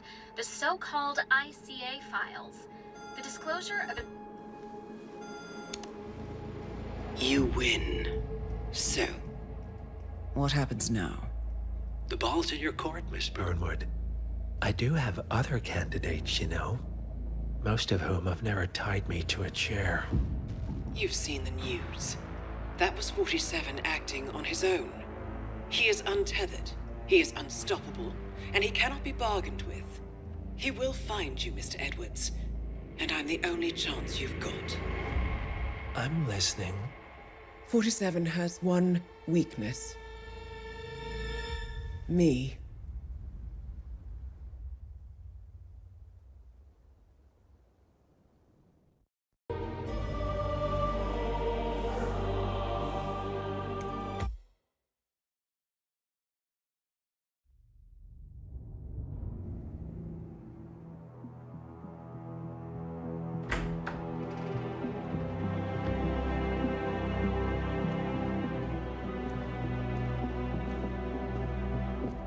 I found something.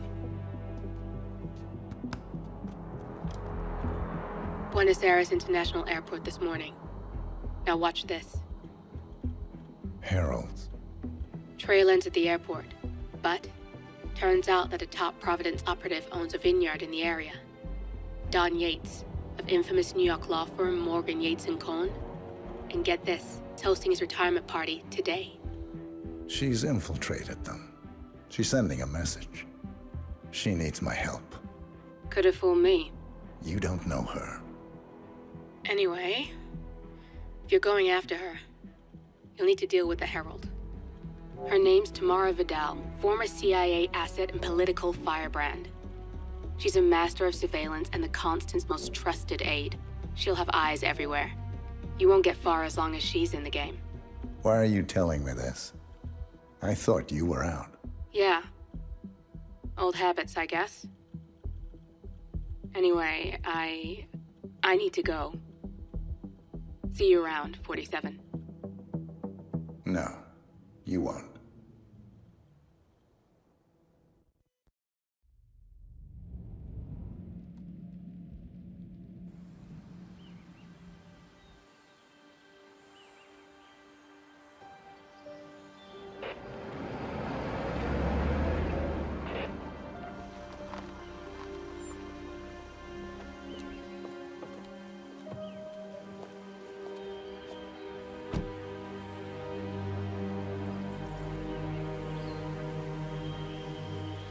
Because you're not an idiot. Let's just humor him. Yates likes his little games. Don't be long. You got my message. You'd never get caught on camera. Not unless you wanted to be seen. So what's the play? You're not the only one who's been busy, 47. I'm this close to becoming the next Constant. I'll be able to dismantle Providence from the inside. Only one man stands in my way. Don Yates. That weasel was the partner's legal counsel for years. He's the top candidate. But remove him from the playing field. It won't work. If Edward suspects... I will convince him you acted alone. Retaliation for Grey. Trust me, I know what I'm doing. The Herald, Tamara Vidal. She has eyes everywhere, and they're all fixed on you. The plan won't work unless we take her out. She never leaves my side for long. Whatever your plan is, I'll help you if I can. You're sure about this? As sure as I'll ever be.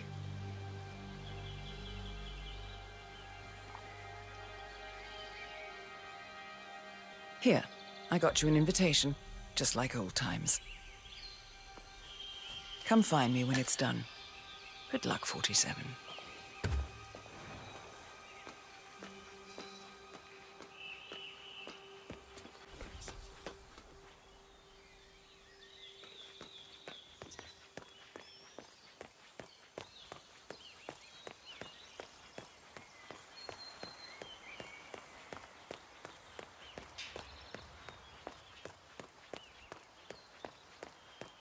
Ready, Pam? 3, 2, 1, and... For more than 2 Valentina decades... must be over the moon about John stepping down. She's been living alone here for, what, 6 years? Ever since the scandal that ruined her career. Bienvenidos to Viñeda Yates, senor. May I see your invitation, please? Gracias, senor. Enjoy the party. Sup?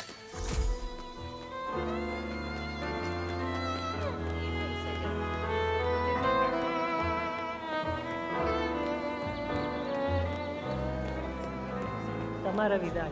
I'm here for the torrid scene. Ah, yes. Miss Vidal. My apologies. I didn't recognize you. Let me sign you in.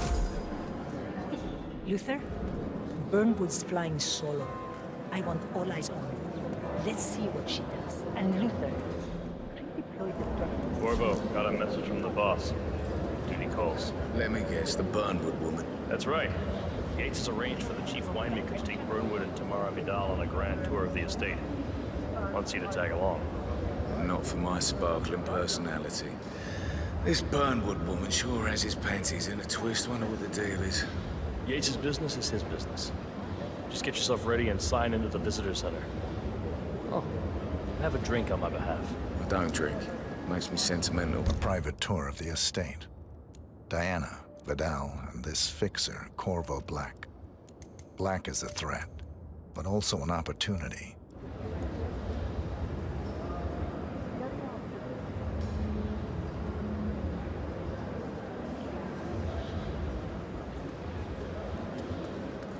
Mr. Yates. Yeah, I got your message. You mind telling me what I'm... Okay. Nothing quite spoils a party like your guests. Yeah, I can do next door.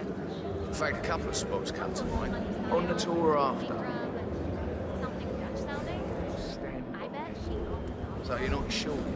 Does that mean there's a plan A? One where I don't stand a 50-50 chance of getting caught? I mean, you do realise the risk here, boss. Broad daylight, workers around. Who exactly is? Right. It's a nice gesture, but Christian he's not even been a... But if I'm going to be one of these heralds, you need to start letting me in on a few things. Okay. So who's this for? I'm more of a beer man myself, but if Yates wants to bring the heralds closer together and play the modern boss, I don't actually mind. No problem. Edward's I always just was. never framed an urban legend Plus, before. he has Very good post-truth. reason to be Yeah, I like Is it. Edward's closest legal advisor. Not even Thomas Cross or Eugene Cobb had a direct line of contact. I'd say Yates is at the top of a very short list. So, how do you feel about Burnwood? How do you think? She and her friends killed Yamazaki, Cassidy, probably Bronson. How does she fit to be a herald? But on the other hand...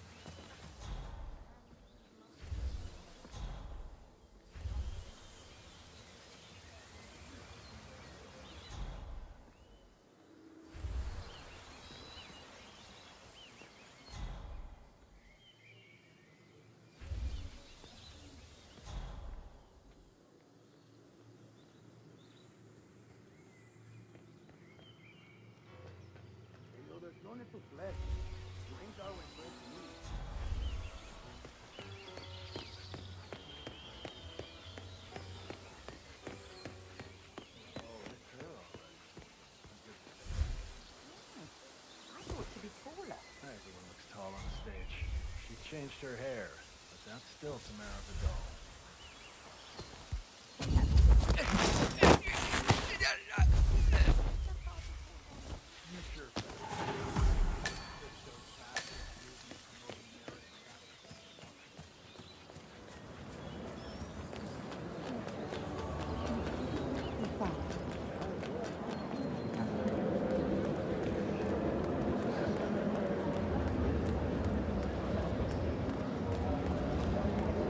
Greetings. Hello there, and welcome to the... Corvo Black. I'm on the tour. Right, Mr. Black. Welcome. Miss Burnwood and Miss Vidal will meet you down by the wine fields. I trust you know the way. I can find my way around. Enjoy the tour. One of the most gifted surveillance specialists ever to graduate.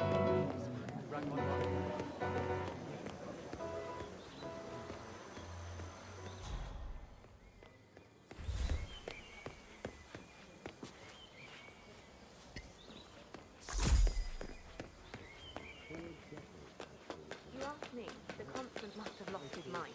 Burnwood was in league with Grey. She's responsible for killing how many of us?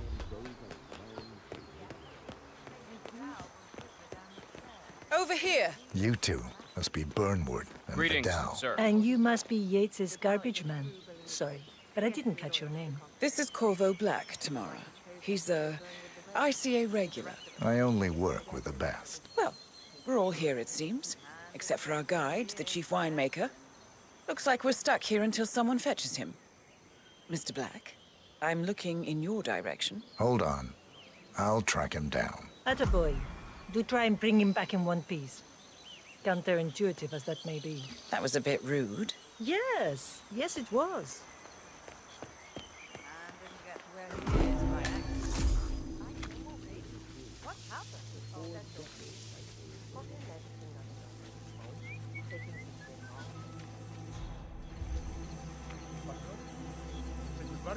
What?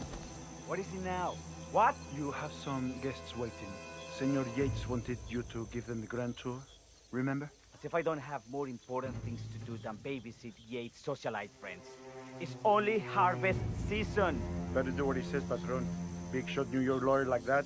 You don't want to get on the bad side. Well, I'm not going anywhere until I have decided if the crop is right for picking. Bring me the 3 Malbec grapes to taste, Ramon. If Yates doesn't like how I prioritize, he can weigh me down with concrete and toss me off a bridge. How's that? 3 grapes, was it? I'll get my picking knife.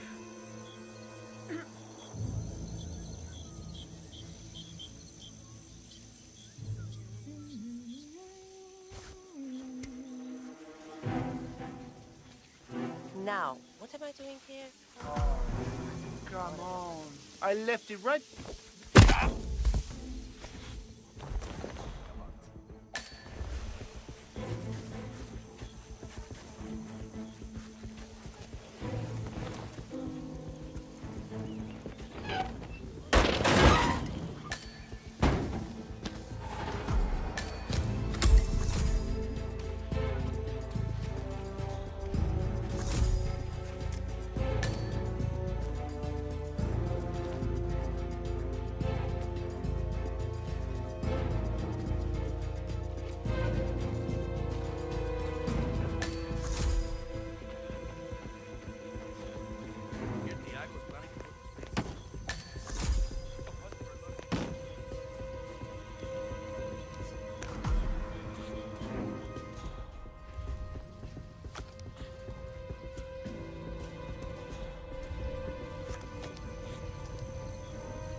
Your hand-made those synthesizer are made of rubber.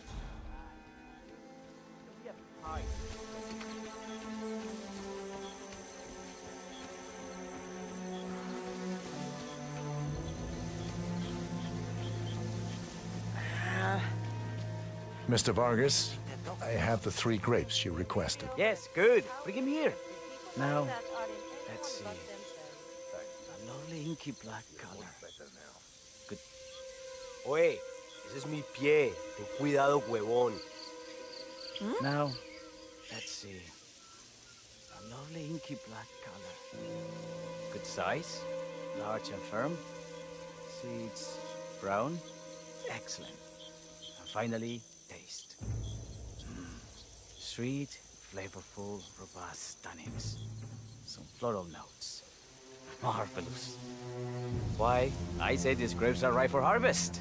Inform the workers, will you, Ramon? I have a third to contact. Will do.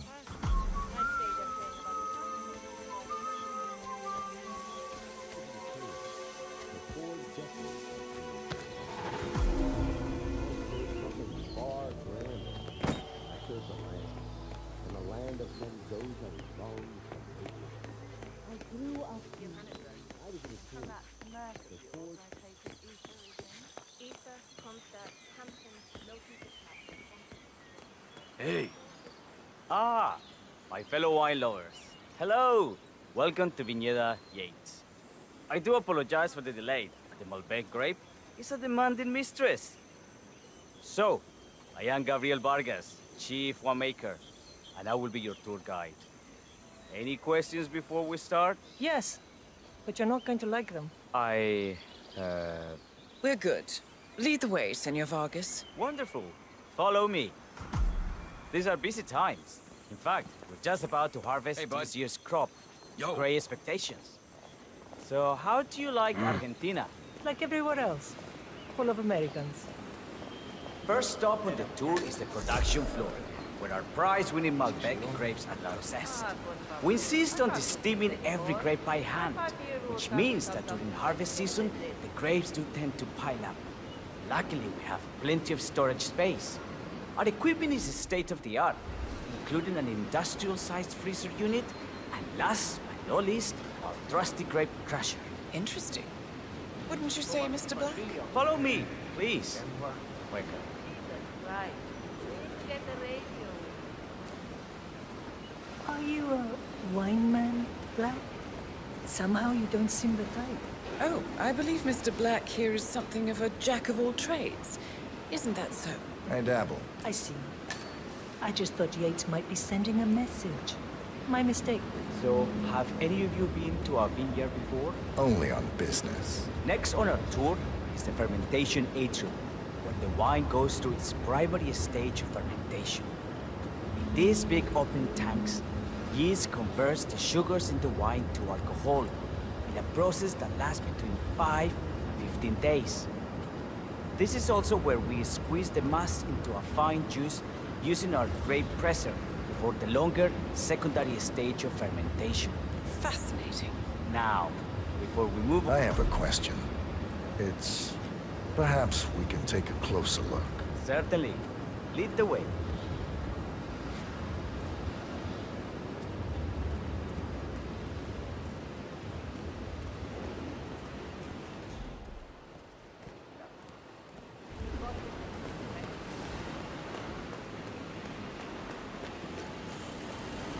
What can you tell me about this grape crusher? Well, as the name implies, it crushes the steamed grapes into a thick pulp or must by a powerful rotating cylinder. She is one of the most important appliances in our production pipeline. Have you had any workplace accidents? What? Fall into the vat and get crushed to a pulp? You'd have to be a bona fide idiot. Waste of space, if you ask me. Yes, well, fortunately, we have had none of that. So if... Other questions? What? Huh?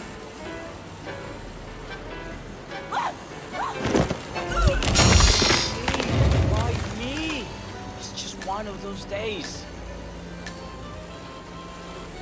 And we're up and running.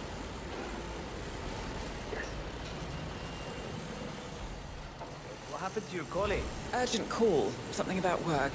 I don't think she'll be coming back. Oh, well. I'm sure she can find her way out. Let's proceed. Excelente. So let's continue to the barrel room. If you'll follow me.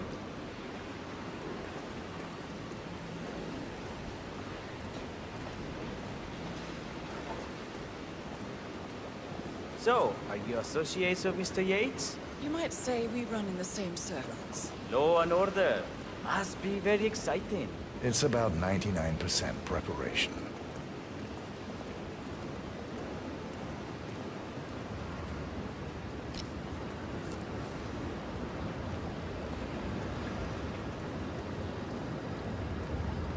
Are you enjoying yourself, Mr. Black?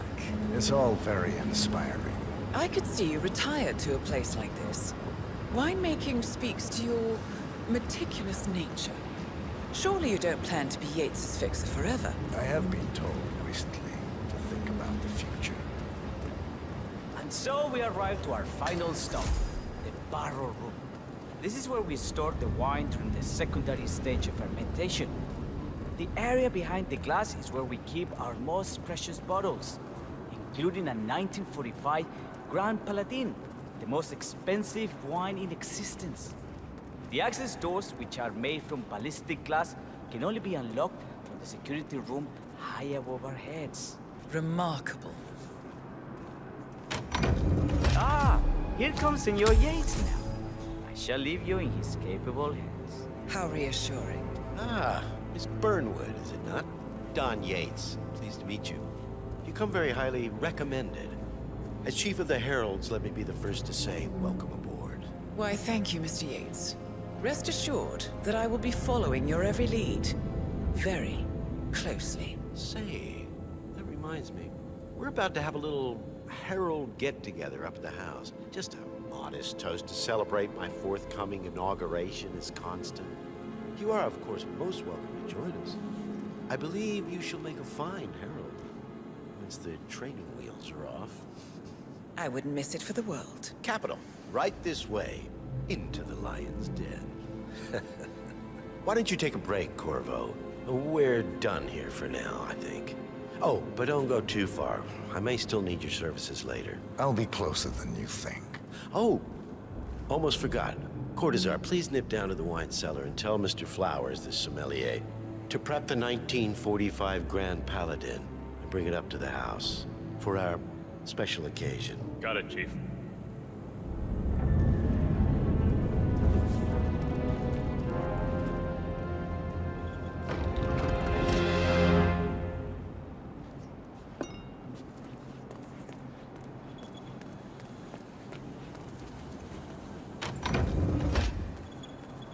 Flowers. Mr. Yates wants the 1945 Grand Paladin brought up to the house.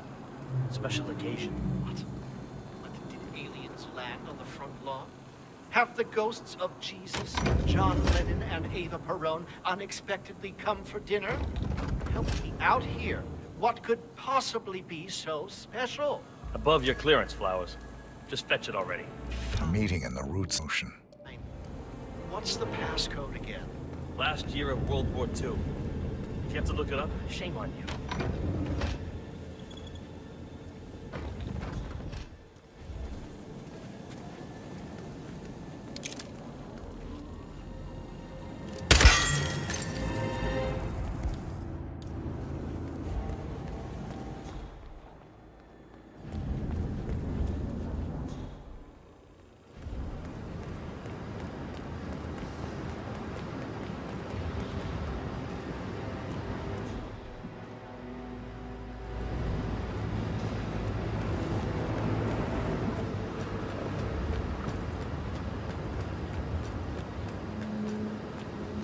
Not just a pub live.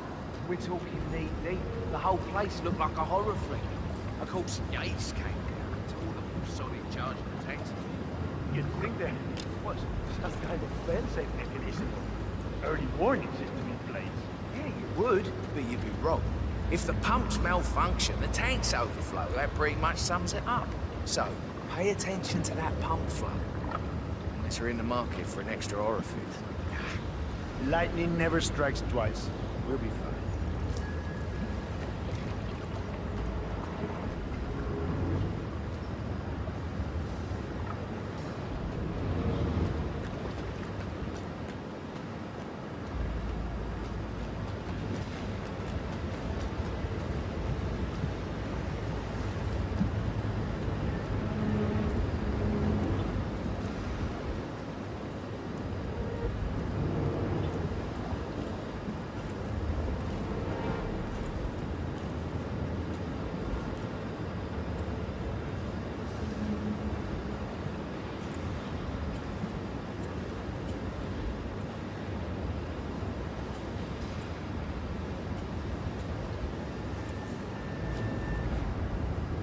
Hey, Did you double-check the pump seal like I asked you to? For the 5th time. Yes. And? He sprouted wings and flew away. Ay, por Dios, don't you think I would have flagged it if anything was wrong? It's a seal. It's doing what it does best. Sealing. Ay, Jesús mío, what do you want from me? You know, I'm gonna cut you some slack because of the baby, but you might want to work on that attitude. I'm sorry. It's just... Yeah. We've all been there.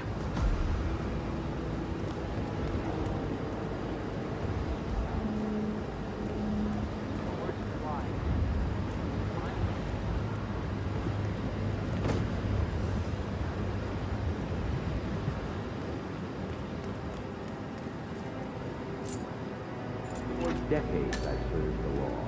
Now, I serve something far grander. I serve the land. And the land of men goes up strong.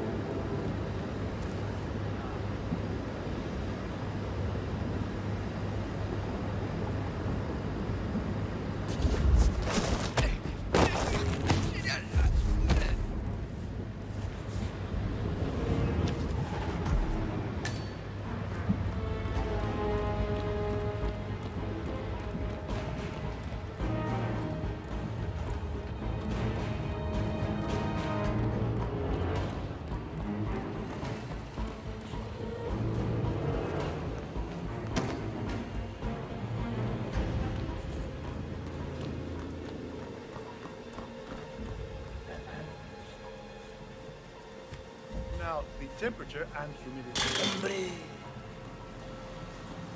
Look at that. Wait here, and I'll look into it, huh?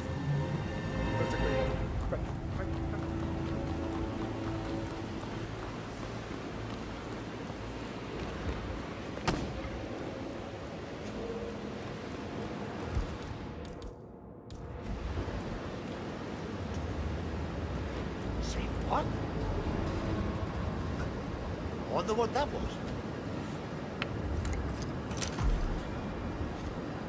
Where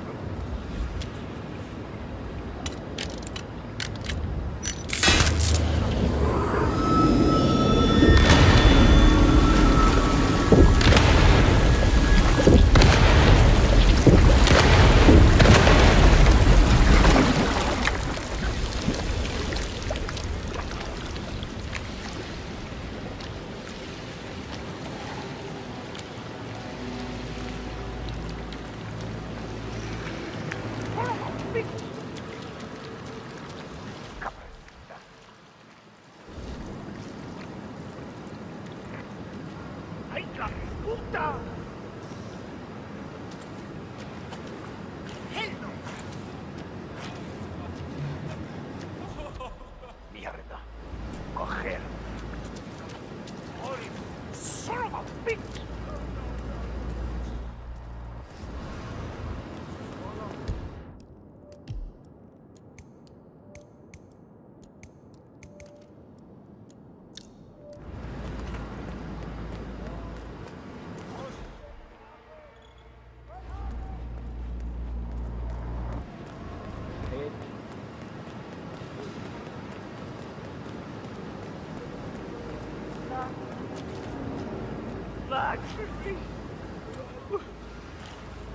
It was a unicorn.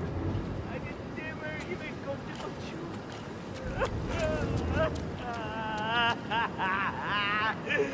No!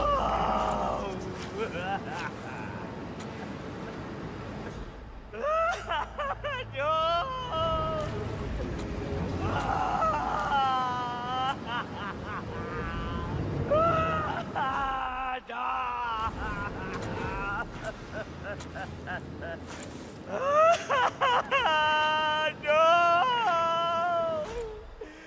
Why? ¡Ay, la puta! Sí.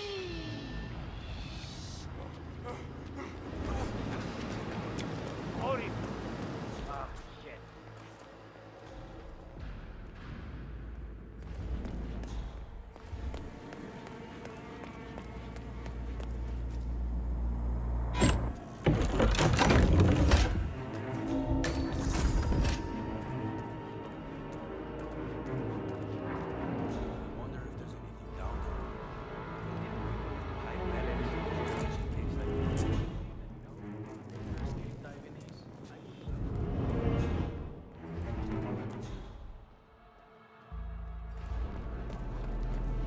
can't be that different.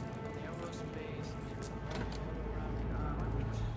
Joining these pyramid schemes. No one needs that much goddamn soup. I never really understood why people bother with this mother. Just remind me of my grandmother. Your grandmother? Nah, she must have been hard as hell. She had to be my then. I bet yours was too. You just don't know it. You don't know her. She's the sweetest old lady in the world. I bet she's never even been in the same room as that guy. All right. I get it. Maybe just ask her about it next time you see her. And like bullshit. Fair enough.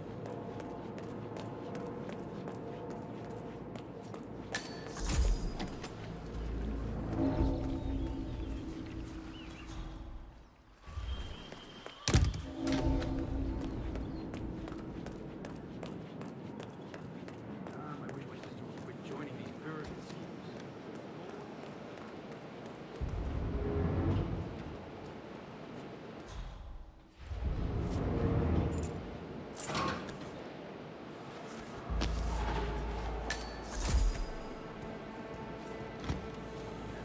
Bullshit. Around rock formations to keep from being caught up.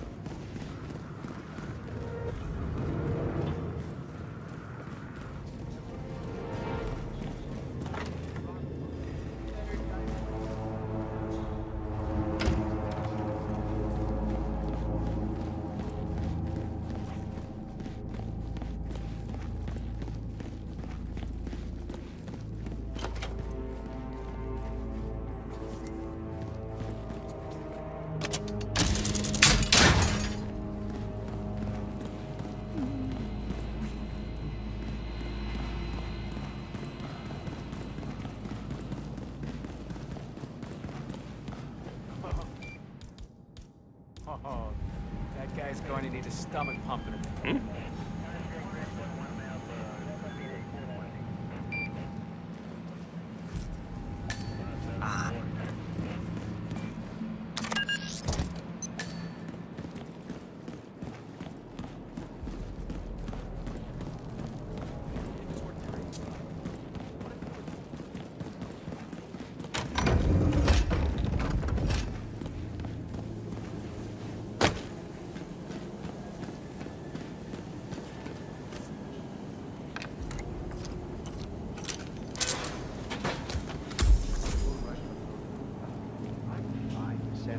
It's just the 1945 Grand Paladin. It is perfection, irreplaceable. You don't drink the 1945 Grand Paladin any more than you would write a shopping list on the Mona Lisa. Men like Don Yates know the price of everything, but the value of nothing. I am sorry, Padron. Say, what if we exchange the labels? Served him a different wine. Ah, you are devious, Santino. But no. If Mr. Yates wishes to destroy something beautiful, I will not stand in his way. That is between him and his creator. How did he even get his hands on the bottle? I hear the last of the 45s was sold to Sheikh Omar Al-Ghazali for $600,000. Most expensive bottle ever sold. Ah, yes. A curious story. See, that bottle you refer to came from a case of 12, which were recovered from a sunken Carlisle shipping container that went down in the South China Sea during the final days of World War II. You know, of those 12, only... Huh? You want to do it? Because I don't. Okay, I got it.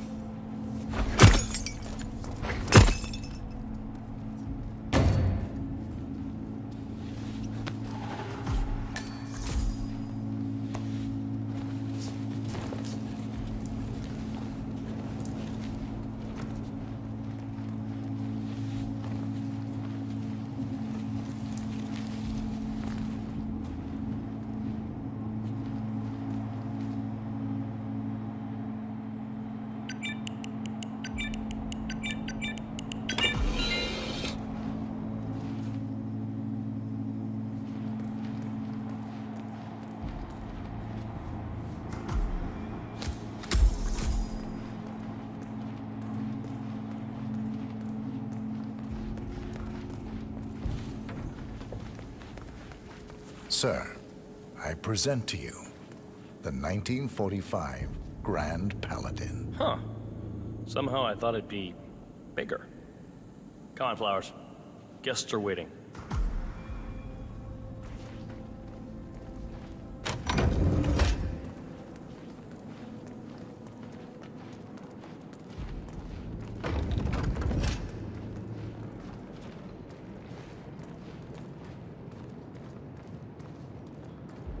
Go on, get yourself patted down.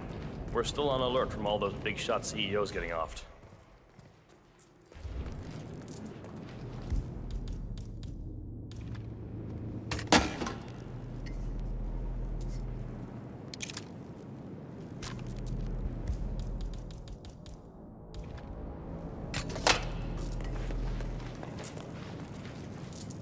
Hello there, sir. That's good. Keep those arms there. Don't move. If I find something, I'm gonna crucify you. All right, all good. Go on.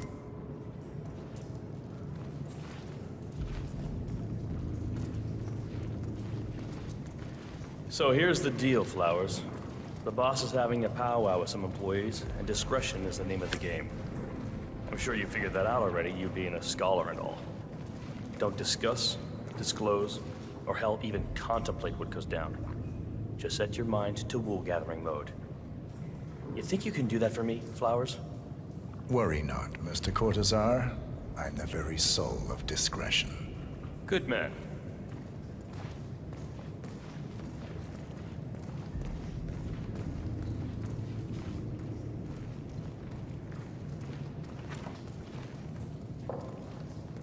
They're already at it. Go on, place the wine on the table.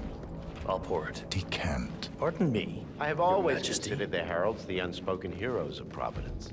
The nervous system, effectively and reliably... Ah, ladies and gentlemen, Mr. Flowers, our resident sommelier. Flowers. I believe he's brought us something quite special. Perhaps you will educate us, Mr. Flowers. This is the 1945 Grand Paladin, one of only 5 bottles in existence. The vintage is legendary, the proverbial unicorn wine. The year was hot, the wine's super concentrated, and thanks to hail and frost, the production was small. Only 300 bottles were ever produced. And when the vineyard was bombed during the closing days of World War II, only a single crate survived. It is said to have amazingly complex aromas with long, savory layers of fruit and spice flavors, and a silky texture. Enjoy. Wonderful. Thank you, Mr. Flowers. Feel free to stick around in case our guests have questions. This wine was gifted to me by the Arch Society in acknowledgement of my firm's legal services. It stands as a powerful reminder that Providence draws its strength not from force, but from partnership. We are but a few, and yet together we are unstoppable because we stand united. My friends, loyalty is everything, which is why we cannot allow traitors into our ranks. Ah, yes. Here it comes. This woman has waged bloody war on us. More than a dozen heralds and operatives dead. Your colleagues and clients, my friend, Ken Morgan. Not to mention the partners themselves, our founders, our benefactors. Make no mistake, this woman's hands are soaked in blood. Our blood.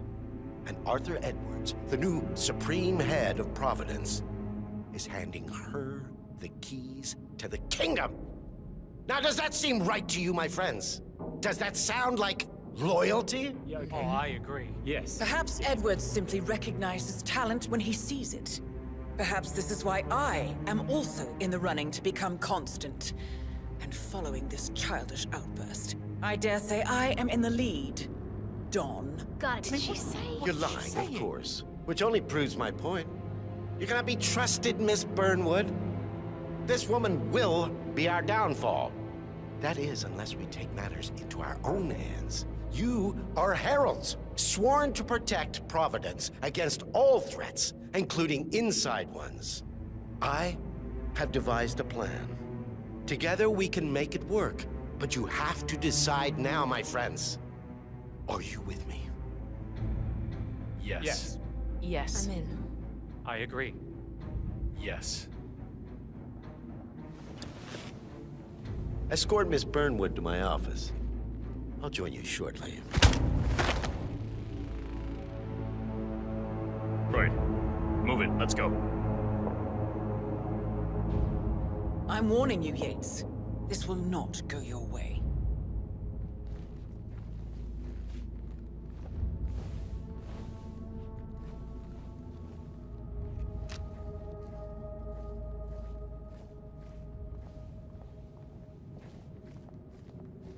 We need to get our stories straight. Diana Burnwood died today by the hand of her rogue Agent 47. Revenge for her changing sides. This is what Nope, no all access. the test. Remember, Flowers, you never saw a thing. Not a damn thing.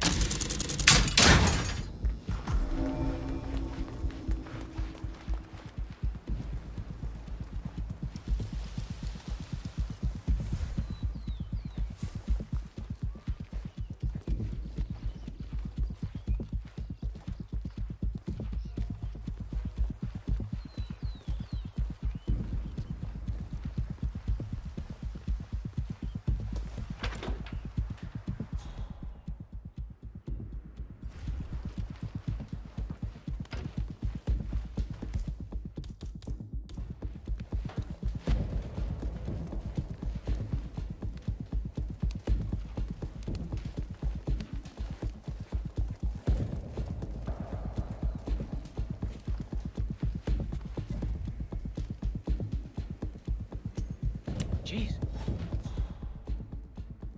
What was that? Command, I just heard a weird noise. I'm moving in to investigate.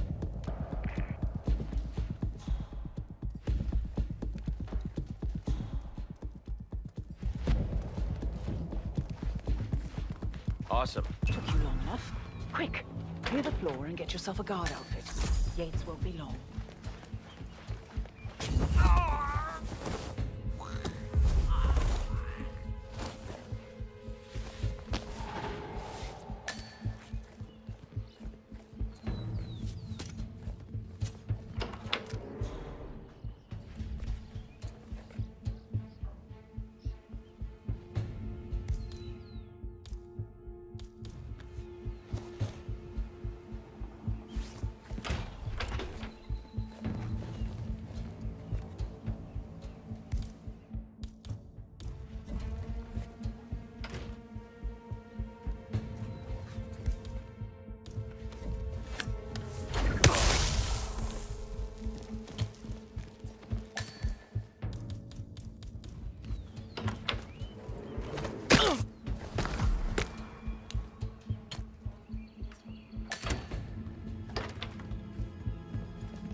Good.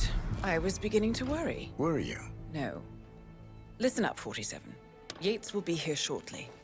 He'll have his thug courtesan do his dirty work, but he won't pass up on the chance for a good gloat and a monologue. So, private space? Kill room decor? Exactly. We won't get another shot at this. Now sit down and blend in. When I provide a distraction, you just be ready to move.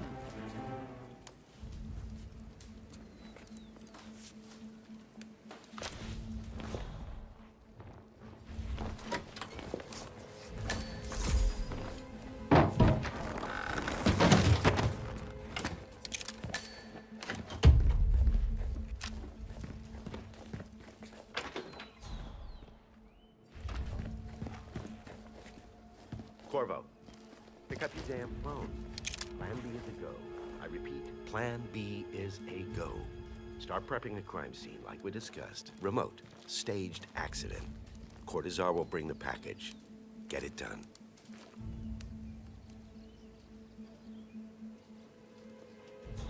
Miss Burnwood. You rolled out the red carpet just for me.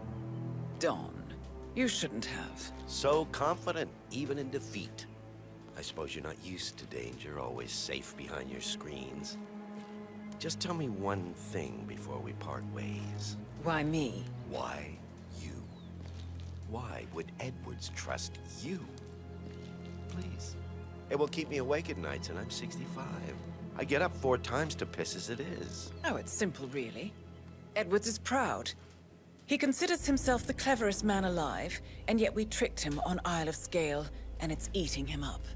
He needs to win. Full, unequivocal victory. My recruitment was just the feather in his cap. By the way, you were right about one thing. Yeah? I'm all ears. Turns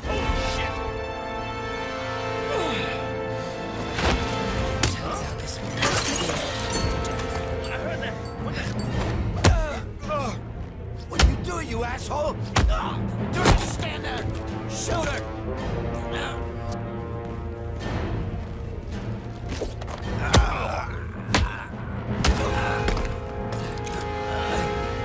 If it's any consolation, your instincts were dead on. I will be constant now.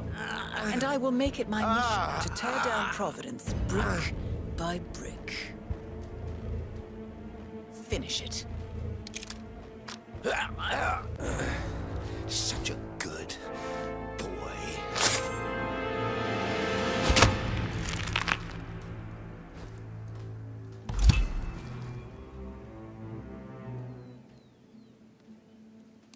Well done, 47. Better get rid of the body. Won't be long before they come looking. When you're done, meet me on the dance floor. Oh, and dress appropriately.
Don't you remember? It was a huge scandal.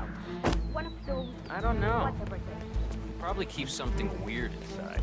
Weird? Like how? All my clients have kept something weird.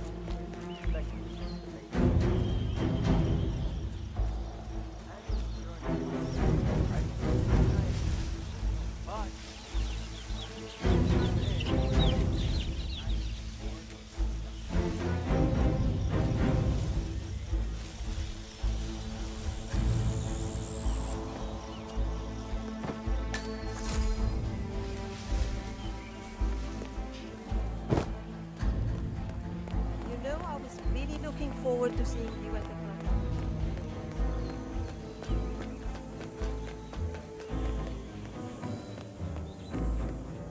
47.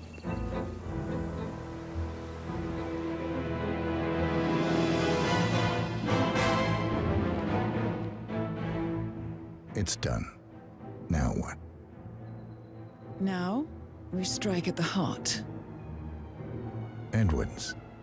You know how to find him, don't you? Why, Edwards finds you, 47.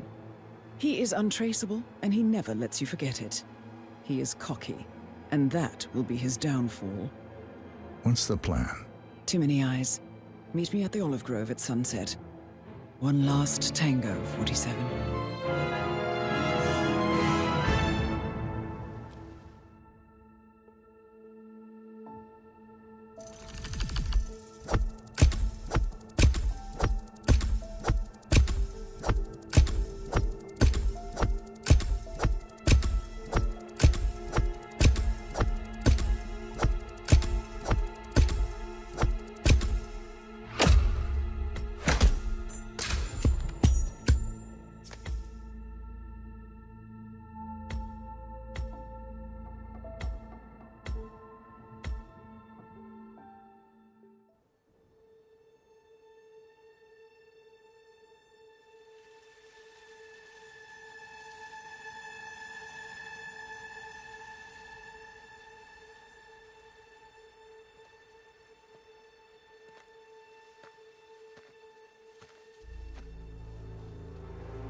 How did you know? Your deal. That kind of power always comes with a price. What's yours? I think you know.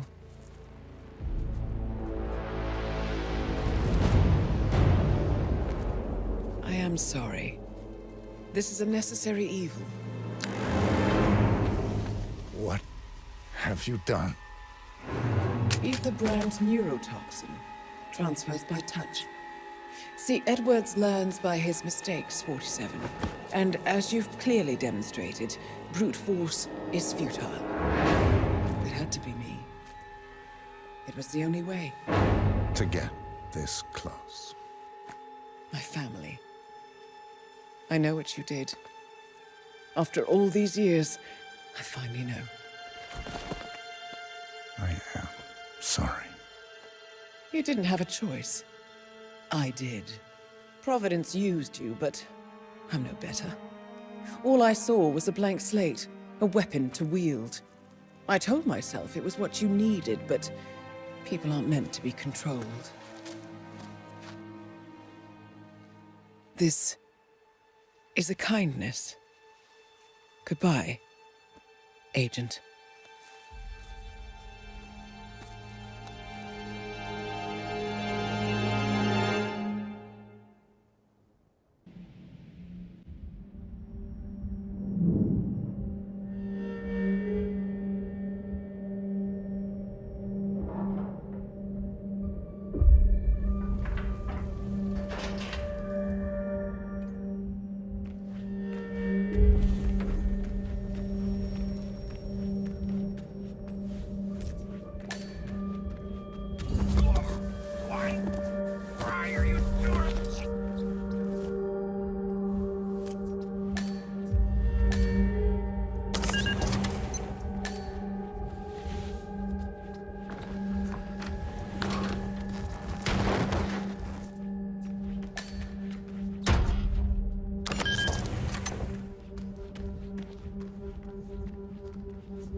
We need to find a catchy name for it. For when we go commercial, I mean. You figure this thing has commercial applications?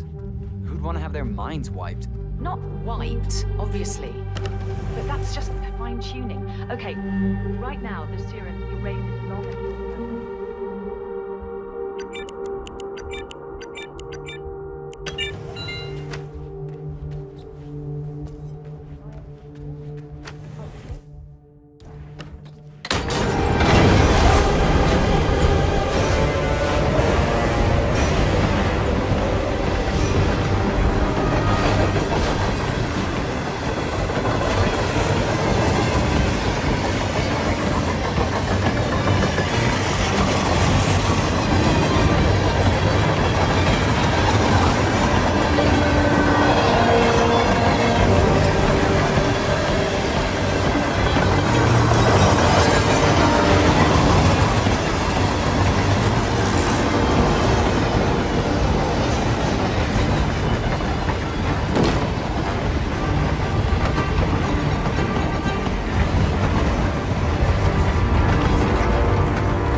this train for sample backup storage. But since the bombing of the R&D site in Johannesburg...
Nah, somewhere in Romania. We're on a loop. We saw Grape to here.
See you later.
Well played, Miss Burnwood.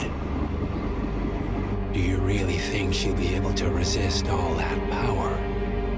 This is not how people work. She rejects the power, not the responsibility.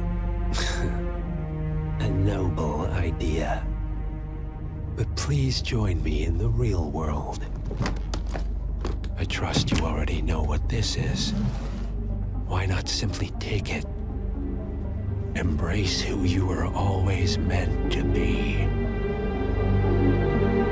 No, never again. Well, I had to try. Go on then. Do your thing. At least I die knowing who I am.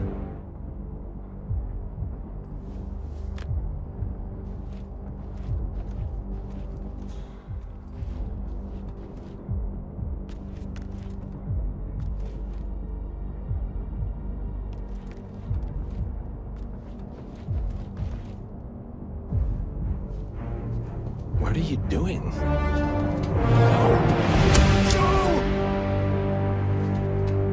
This is what it means to lose everything. You're making a mistake. It's mine to make. Oh.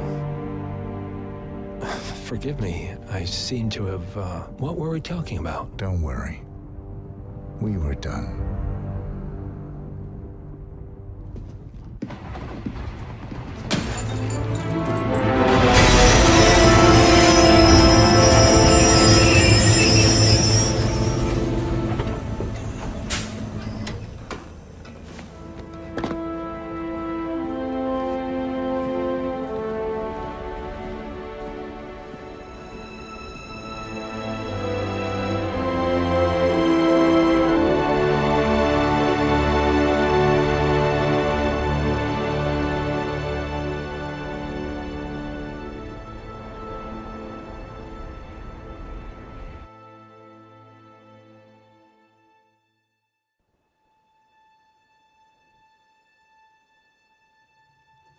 The string of resignations at the top level of international finance continues as Milton Fitzpatrick CEO Alexander Fannin joins the president of Hamson Oil, Quantum Leap founder Kim Quinn, and plenty of others who step down.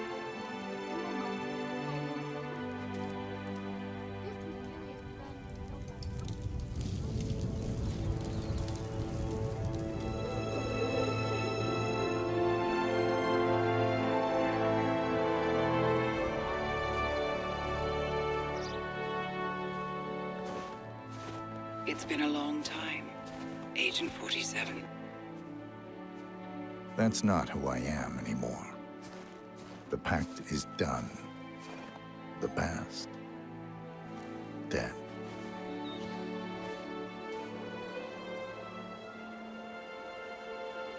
And yet, here you are.